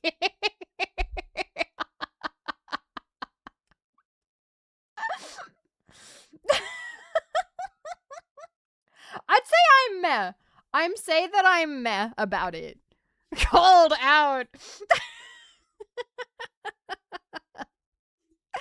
I do remember, like, when I was in high school, like, maybe year 7, Shrek is my religion. You may as well kick me in the nuts. Then I'm kicking you in the nuts, okay? Because we are separating church and state here in my server and in my stream, okay? I'm sorry, you cannot worship Shrek. You cannot worship Shrek and then also expect people to respect you about Lord of the Rings, okay? This is a treat how you would like to be treated. Get your nut kicking boots on. You stop pulling on your boots and you start stomping to the tune of "Somebody once told me." Cock and ball torture to the soundtrack of Shrek. Oh my god. Fuck. Jesus Christ. Okay. Shrek goes in the jar. So, the majority of you, 52% are yay about Shrek. 52% of you, yay for Shrek. 40% of you, meh for Shrek. Only 8% of you, only 7 of you, hard no. Hard no to Shrek. Interesting. That is interesting. Oh, there's nowhere nearby me. That is showing Shrek. No screens near you. Okay, good to know. But yeah, Shrek was really big when I was younger. Shrek Mania was in fact a thing. Which was like kind of surprising, I think, at the time, because it wasn't a Disney movie. It was sort of like, it was riffing off of Disney movies and deconstructing it and like sort of making fun, like a satire. It was a satire. And I remember in high school, we did a film study on Shrek and actually had to watch it like multiple times. Yeah, it was one of those out of nowhere. It just happened. People fucking loved this movie. And then it became like this whole franchise. Like, people love Shrek. People loved it. So I watched it quite a few times. I remember the teacher really praising the fact that it had jokes for adults, and I'm doing like quotation marks as I say that. And the jokes for adults was like that bit where the dolls are like singing, like the puppets, and they go like, shine your shoe. It's like, stay off the grass, shine your shoes, wipe your face. And like the teacher was like, now they didn't want to say face. The joke is that they were gonna say ass instead of face. Oh my god. And then there's the tower joke where he's just like, oh, looks like somebody's overcompensating, huh? Which is like, oh my god, that's a penis joke. And it was like, oh my god, the children wouldn't get that, but the adults would. And nothing funnier than explaining jokes. So now that I'm older, I do understand why it was appreciated that movies did little stuff like that for the adults who have to watch it over and over and over again. Because when you have to watch like a kid's movie because your kid loves the movie, maybe it's nice to have like a little nod for you to laugh at and not your kids. But I imagine if you have to watch it like 1,800 times, it probably stops being that funny. That's Frozen when it came out on DVD for me. Oh god, yeah. Anyway, I've never seen Memento. I have never seen Memento. What is Memento? Christopher Nolan, 2000. Leonard Shelby is tracking down the man who raped and murdered his wife. The difficulty of locating his wife's killer, however, is compounded by the fact that he suffers from a rare, untreatable form of short-term memory loss. Although he can recall the details of life before his accident, Leonard cannot remember what happened 15 minutes ago, where he's going, or why. Wow. Never heard of it. Never heard of it. Sounds intense. Sounds intense. Never heard of it. It's a well-made narrative. It's so good. You need to watch it multiple times. Okay. It's really, really good. Should I watch a trailer? Should I watch a trailer? I mean, it's kind of... This is the first movie on here that I've never actually heard of. Like, I've heard of the other movies. No, don't watch a trailer. What, just go into it blind? No trailer? Hard no. Okay. Cool. All right. It's early Nolan. Okay. Mamma Mia. Mamma Mia. I've never seen it. I want to. I keep meaning to watch it. This is the kind of movie that I feel like I should have seen. Like, this was one of those, like, flicks that I feel like as a kid I would have absolutely, like, as a teenager I would have loved this movie. And also it's ABBA. It's the songs of ABBA. And I love Meryl Streep. I love Amanda Seyfried. I love the whole setup of like, oh my god, we're finding out which guy is her dad. I mean, it's got to be Pierce Brosnan, right? Like it's got to be Pierce Brosnan. Like, Pierce Brosnan is the biggest name out of those three. It's got to be Pierce Brosnan. Like, yes? Am I right? Like, I haven't seen this, but out of Pierce Brosnan, Colin Firth, and Stellan Skarsgård, it's got to be Pierce Brosnan. Colin Firth is huge too, but Pierce Brosnan is bigger. I'm gonna say, like, out of the three of them, Pierce Brosnan at the time of 2008 would be the most famous. It was actually Sean Connery. Oh shit! How come he's not in here? Is a better song at 1.25 speed? Oh.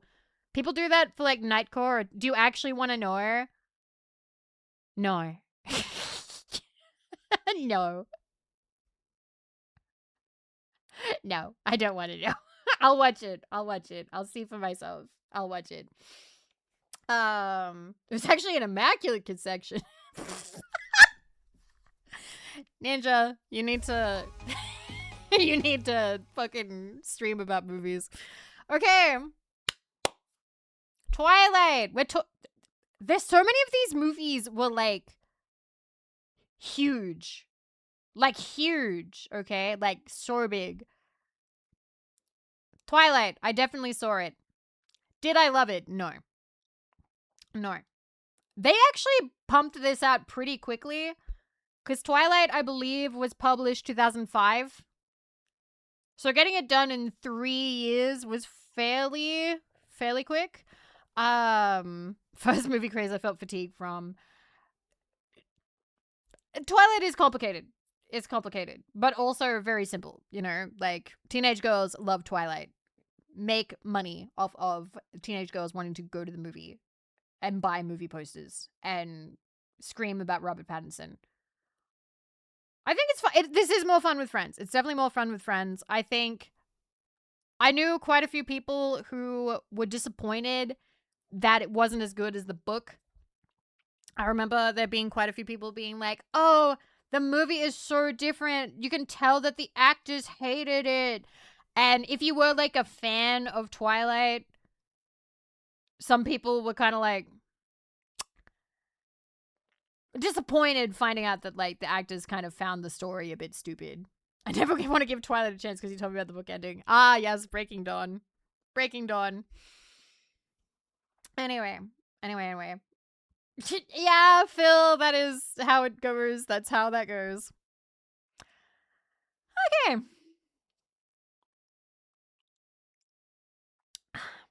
Okay. How is half an hour past already? This is crazy.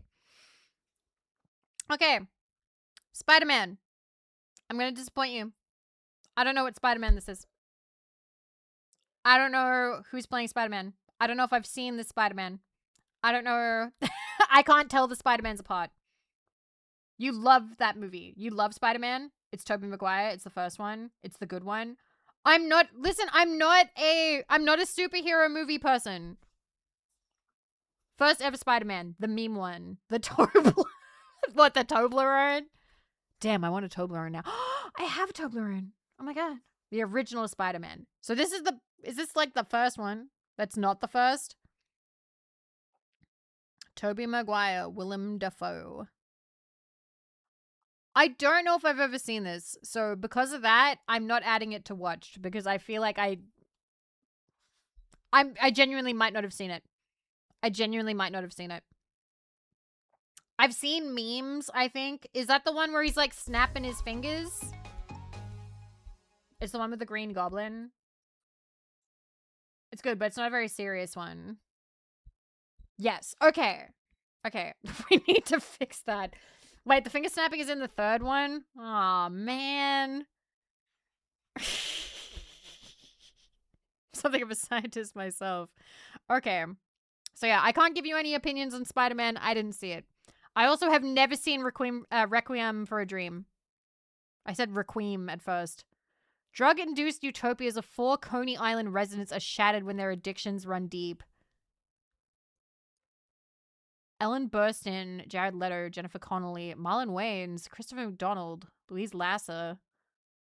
Okay, I recognize some of these names. I recognize Jared Leto, Jennifer Connelly, Marlon Wayans, and maybe Christopher McDonald, but I don't know if I recognize anybody else.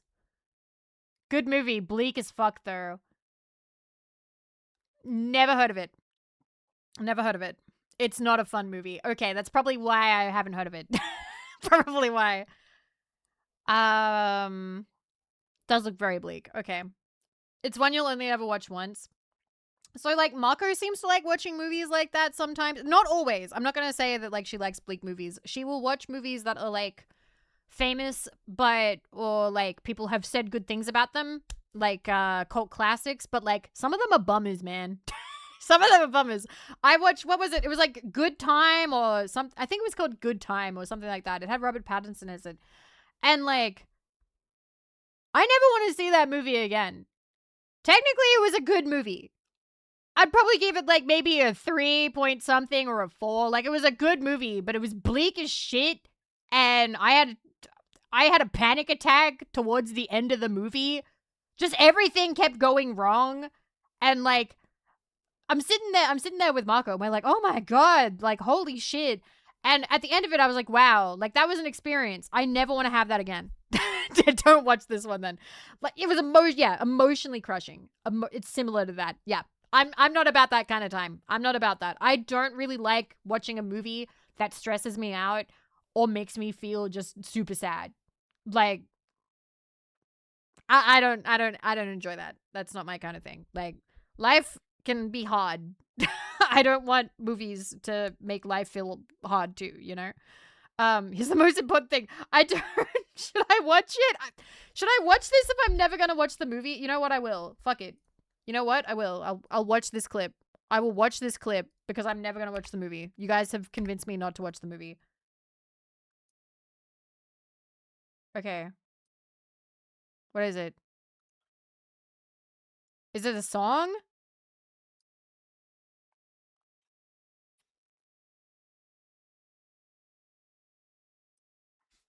Is it like a famous song? Am I gonna recognize it?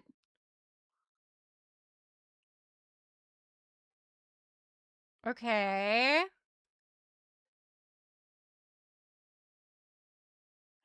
It's the YouTube horror music from my childhood. What, was it famous for that? I don't know if I've heard this before. This is the movie where they go ass to ass. Okay. It was used so... Oh!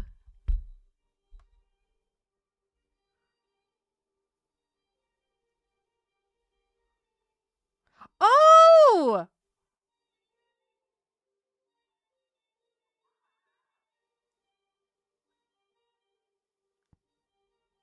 Okay.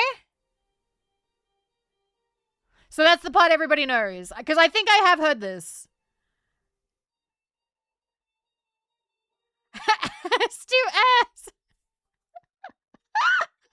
How Hi, Burner! Burner! What's one of your favorite movies? I'm just asking everybody.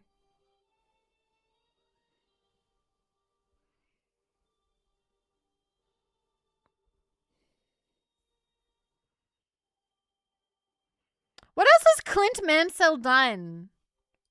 What else has Clint Mansell done? I feel like I have seen his name before, but maybe I'm wrong. Do. Couldn't tell ya. Okay. The Fountain, The Wrestler, Black Swan. Okay, I think I have heard his stuff. Reorchestrated version titled for a Tower was created for Lord of the Rings The Two Towers trailer.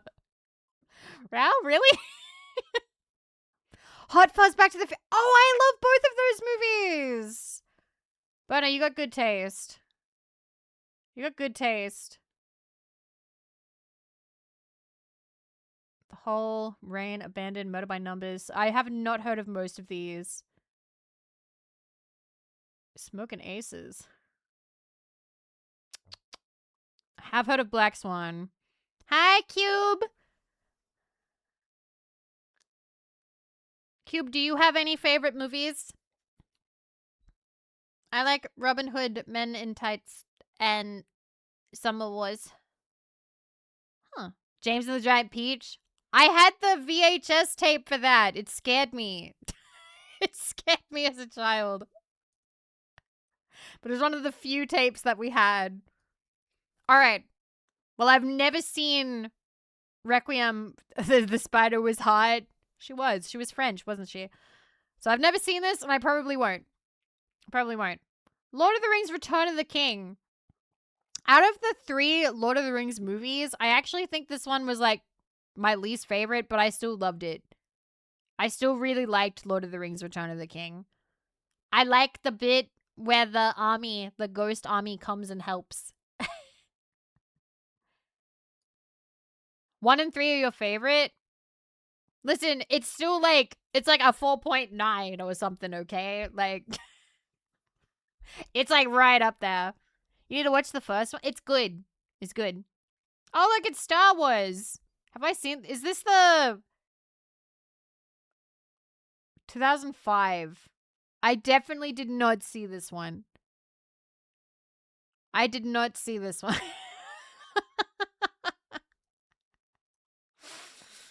I think this is one of the ones I have not seen. I love Star Wars. It's okay, Lily. Personally, I do not love Star Wars. It was it was ex-partner's favorite movie series.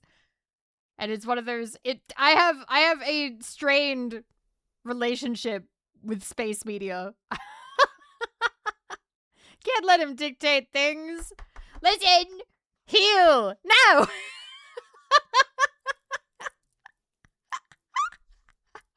No, I don't wanna. You can't make me.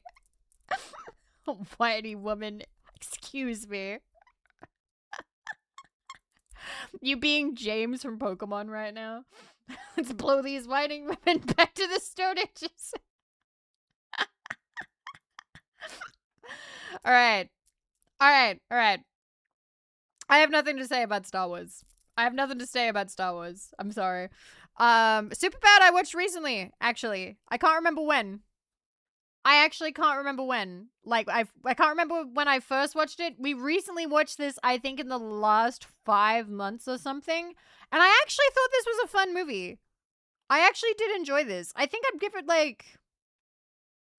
Is it a 3.5 or a 4? Maybe a 3.5. I'd say a 3.5. You had a McLovin license? Do you mean, like, literally, like, it said McLovin? Or do you mean, like, you had a license that was a fake license with a funny fake name? I think I vaguely remember, like, before we watched it, I was like, oh, I don't think I liked this movie. But upon watching it now as, like, an adult, I kind of get it. And I'm like, oh, this is actually not that bad. A prop from the movie? Oh, cool. Okay. If you bought the DVD, it came with a McLovin. Oh, that's so funny. That's such a cool little gimmick. Aw. it touches a little bit about, like, you know, youth being fleeting, you know, because they're going to different colleges and stuff. So it has kind of that vibe to it of sort of like, we've got to live it up now, that kind of thing. It's a very adult retrospective on, you know, the teen experience, which, yeah, the one last night together kind of deal. Yeah, that kind of deal. Which is a very popular trope. It's a very popular trope. And when you're a teenager, it kind of doesn't hit very hard unless you are literally leaving high school, and then maybe it hits super hard. When you're, like, older, sometimes it's like, oh, wow, okay, yeah. But if you don't relate to that, I don't know. It is a better coming of age story than Mixtape, definitely. Definitely. I will definitely say that. Harry Potter Goblet of Fire. Why do I remember this being, like, one of the worst of the Harry Potter films? Why do I feel like this is... Like, I definitely know that I've seen it, but I don't have anything amazing to say about it. Like, it feels very meh. It was the worst. It's all right. I don't think I even liked Goblet of Fire much as a book. It was one of the... Yes, but I feel like it was one of the worst of the books, too. It was the longest book. No, Order of the Phoenix. Order of the Phoenix definitely had to be longest. Wait a minute. Let me look this up. Longest to shortest Harry Potter books. Okay. Yep. Order of the Phoenix. 257,045 words. And then Goblet of Fire with 637 words. So I do remember Order of the Phoenix being a fucking brick, and they charged $50 for it. When it came out, the hardcover was $50 brand new, and all the other books had been like $30 when they came out, like $29.90 something at the bookstore. So my mom straight up was like, "Oh, we can't afford it. Like, you're gonna have to borrow it from the library because we can't afford it." And I remember begging my friend, being like, "Please, please, please, let me borrow it. Let me borrow it. Please, please, please." Because, like, we couldn't afford it. We couldn't afford the book. And I waited at the library being like, "Yes, I really, really, really want to, like, borrow it." But, like, it didn't matter how early you got there. Some other kid got there earlier than you to get the book before you did. And I remember begging my friend, and my friend being like, "No, buy your own." And it was like, "We're poor." Could you not reserve books? Not new releases. You couldn't reserve new releases. Reserving a new release wasn't allowed. Reserving a new release was not allowed. I can't remember why, but they didn't let it happen. Wow, we've done 2 pages. We've done 2 pages. Holy crap. 2 pages. I don't think we're going to get through all of this page. I don't know. Because my voice is kind of going, and I did realize just now, we're about to hit midnight. I do have the meeting in the morning, and then I also have collab with Yozo, so I probably shouldn't push too hard. So we have like 15 more minutes. I really like this stream. I really want to do this again. This has been really fun. Want to end it now? We'll do at least 1 to 2 more movies, okay? 1 to 2 more. Brokeback Mountain. I've never seen it. I think my sister watched it. Because I think she watched it because Jake Gyllenhaal was in it. But I've never seen it. I don't know if it was one of her favorites, though. I do remember this being like, people were like, "Oh, wow. It's like, it's about gay cowboys. Wow." But that's kind of it. That's all I remember. I just remember people being like, "Wow. That's like, wow. Like that, we haven't seen a movie like that before." I think that might have been... Was that the first? I'm trying to think, was that the first LGBT movie that I actually, like, kind of heard about? It was a big deal back then. It was. Davina, thank you for 14 months. Hey. Good luck. I hope that you survive the heat. Please stay hydrated. Thank you for stopping by and for all the support. I appreciate it. Yeah, people did used to make a lot of jokes about it. It was one of those movies that blew up, so there were a lot of references to it. Okay. So I haven't seen that. I have seen Lord of the Rings Two Towers, and this might be my first favorite. This might be my first favorite. I might like Two Towers the best, and then I like Fellowship of the Ring, and then I like Return of the King. I love Return of the King. It's still like really highly rated, and I think it's a great movie. But if I had to pick favorites, I think Two Towers. What is it about it you like the most? The trees. I like the Ents. Listen, my mom raised me to hug the trees outside the library. There used to be these huge fig trees outside the library. And my mom would be like, hug the trees, goodbye, girls. Like every time we'd go home. So I really liked big trees. I thought big trees were really cool. And I also believed that big trees were alive. And like, you know how like kids believe in Santa? I believed that big trees could talk, but like you couldn't hear them. I was a literal tree hugger. Yes, I was a literal little tree hugger. Okay, but I thought they were sentient Rexes. I thought they were sentient. I know they're alive, but I thought that they were like sentient. So I did really like Two Towers because Ents make me happy. Chamber of Secrets. Definitely seen it. I am half hippie. I've definitely seen it. Chamber of Secrets actually was one of the better movies, I think. I remember this being a fun movie. It's mid. I remember liking it as a kid. I remember liking it a lot as a kid. You fall asleep to it. I'm trying to remember, what was the movie where he and Ron aren't friends? Is that Goblet of Fire? I think one of the reasons why I didn't like it as a kid is I didn't like seeing Harry and Ron being in a fight.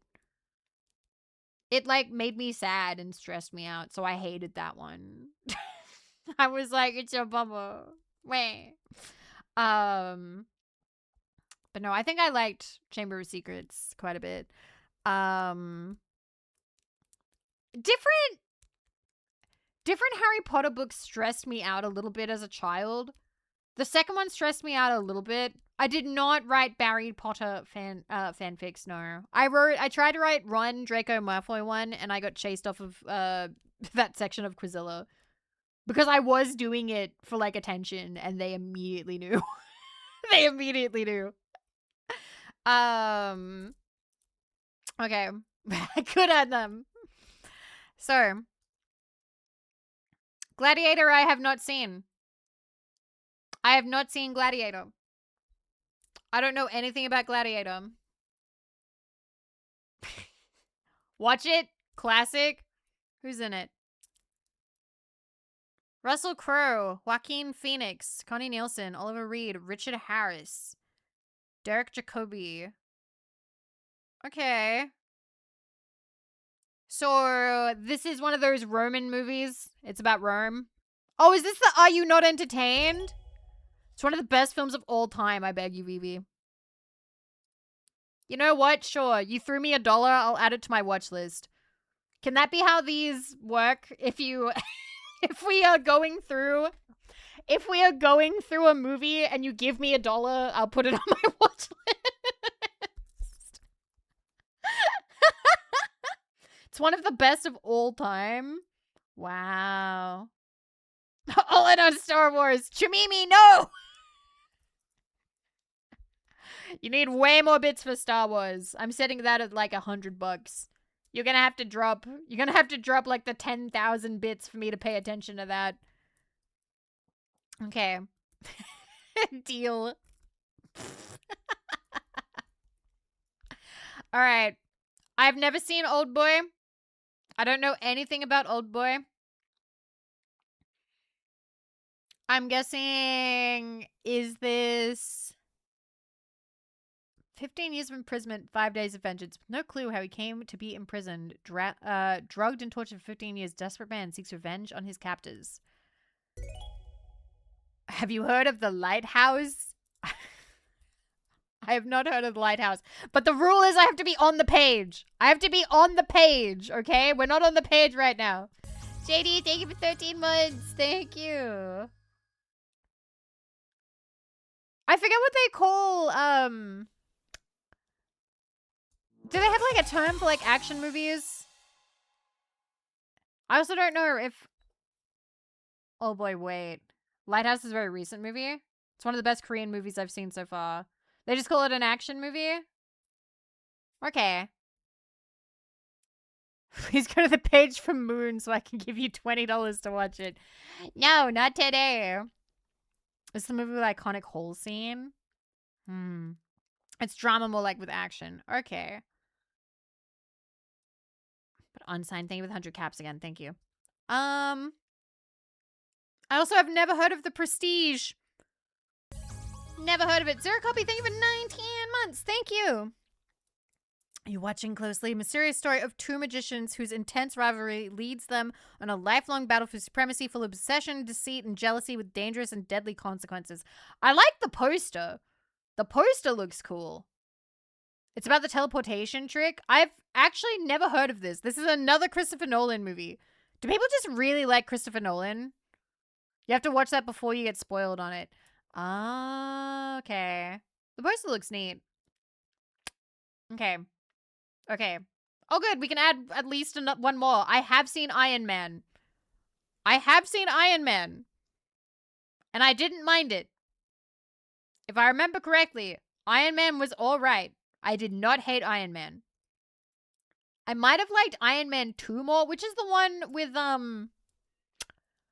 is it Warmonger or, I can't remember. The big... He had, like, the evil Iron Man outfit. It was, like, the big... War Machine? Is it War Machine? It's, like, a big silvery thing. Ironmonger is one. Warmonger is the bad guy, and War Machine is the ally. I liked the bad guy. I thought the bad guy was cool.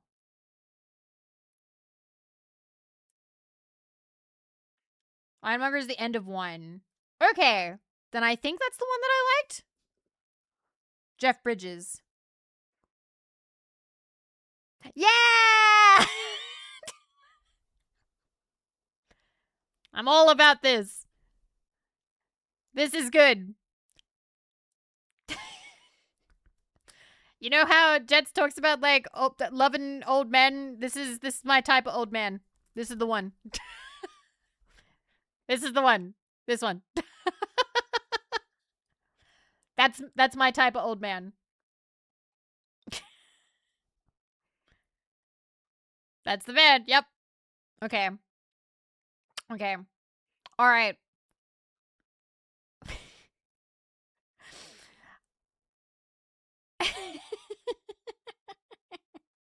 I don't know if he was bald. He might have been shaven. I'm not sure. But to be honest, I do prefer the hair. I apologize. But I do. What I woke up with is into old man. She understands you. Silver foxes. Let's go. High five. High five. I don't know Zodiac. I don't know Zodiac. I'm guessing this is about the Zodiac killer. I have never seen it. I have never seen this. Or even heard about it. It's really good. Zodiac is really good. Unbelievably good. I do know about Exodia. I love bringing these movies up that I've never heard of and seeing people suddenly, like, jump up and go, nope, this is good. This is a good one. Entice themselves in the murders of the Zodiac killer. Okay. Mark Ruffalo?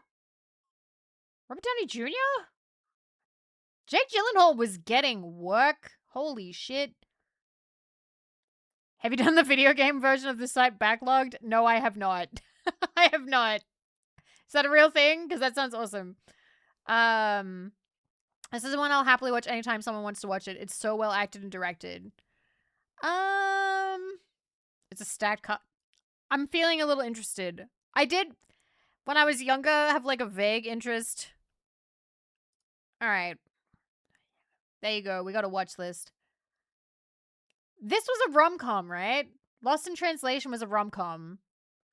Two lost souls visiting Tokyo. The young, neglected wife of a photographer and washed-up movie star shooting a TV commercial find an odd solace and pensive freedom to be real in each other's company away from their lives in America. I think we might end today's stream by me watching the trailer for this. Because this is Bill Murray. Bill Murray and Scarlett Johansson? That's a combo. That's a combo. Okay. Give me a second. What the fuck? Alright. Lost in Translation. Trailer. Boop. And 14 years ago. Gimme. Alright. We're gonna have to do this again, and maybe soon, because I'm really enjoying looking at these, like, movies with you guys.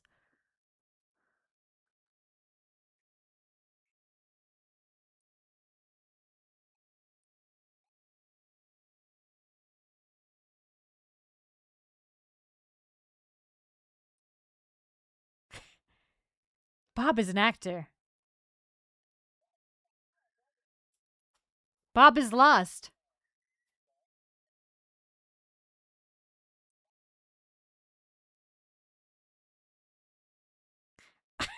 Bob doesn't speak the language.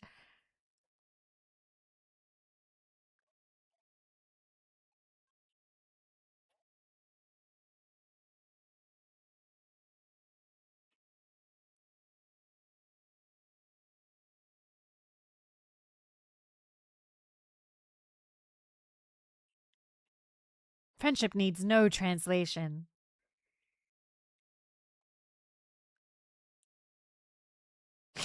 Okay.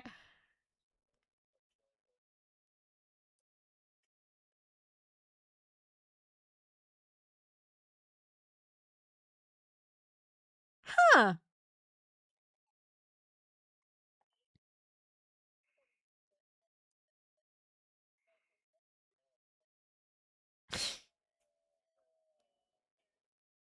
Sophia Coppola. Well, I've definitely heard of Coppola.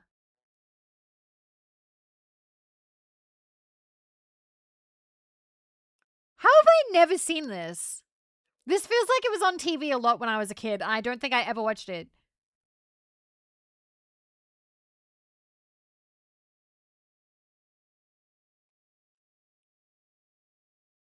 Okay.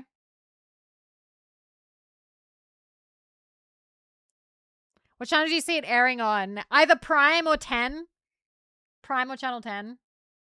Okay, well, that honestly looked pretty good. That honestly looked pretty good. I am putting that on the watch list. I would want to see that. Yeah, I know ads, but I actually think this is when we're going to wrap up for the night because it is midnight and I do have a meeting in 7.5 hours and then I have a collab with Yozo, so I do want to get sleep for that. Honestly, guys, like, if it was up to me, I could definitely go for, like, hours more. Can we finish this page? No, it will take too long. It'll take too long. It'll take way too long. Come on, you think that I'm going to be able to get through The Incredibles Monsters, Inc. Finding Nemo and Jennifer's body that fast? No, absolutely not. This was really fun. This was really fun. I want to do this again.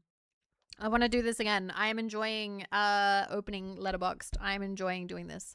We will find somebody to raid, but thank you for hanging out. Thank you for hanging out today. Let me see who is on.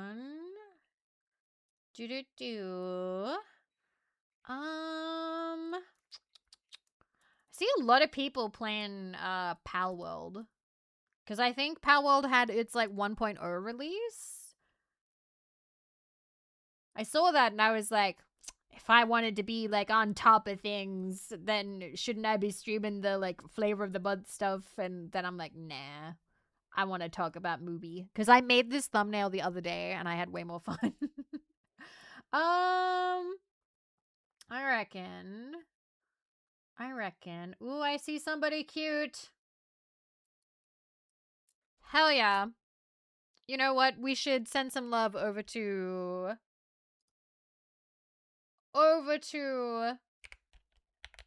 British VTuber in honor of them doing so well in the football game. the kicker ball.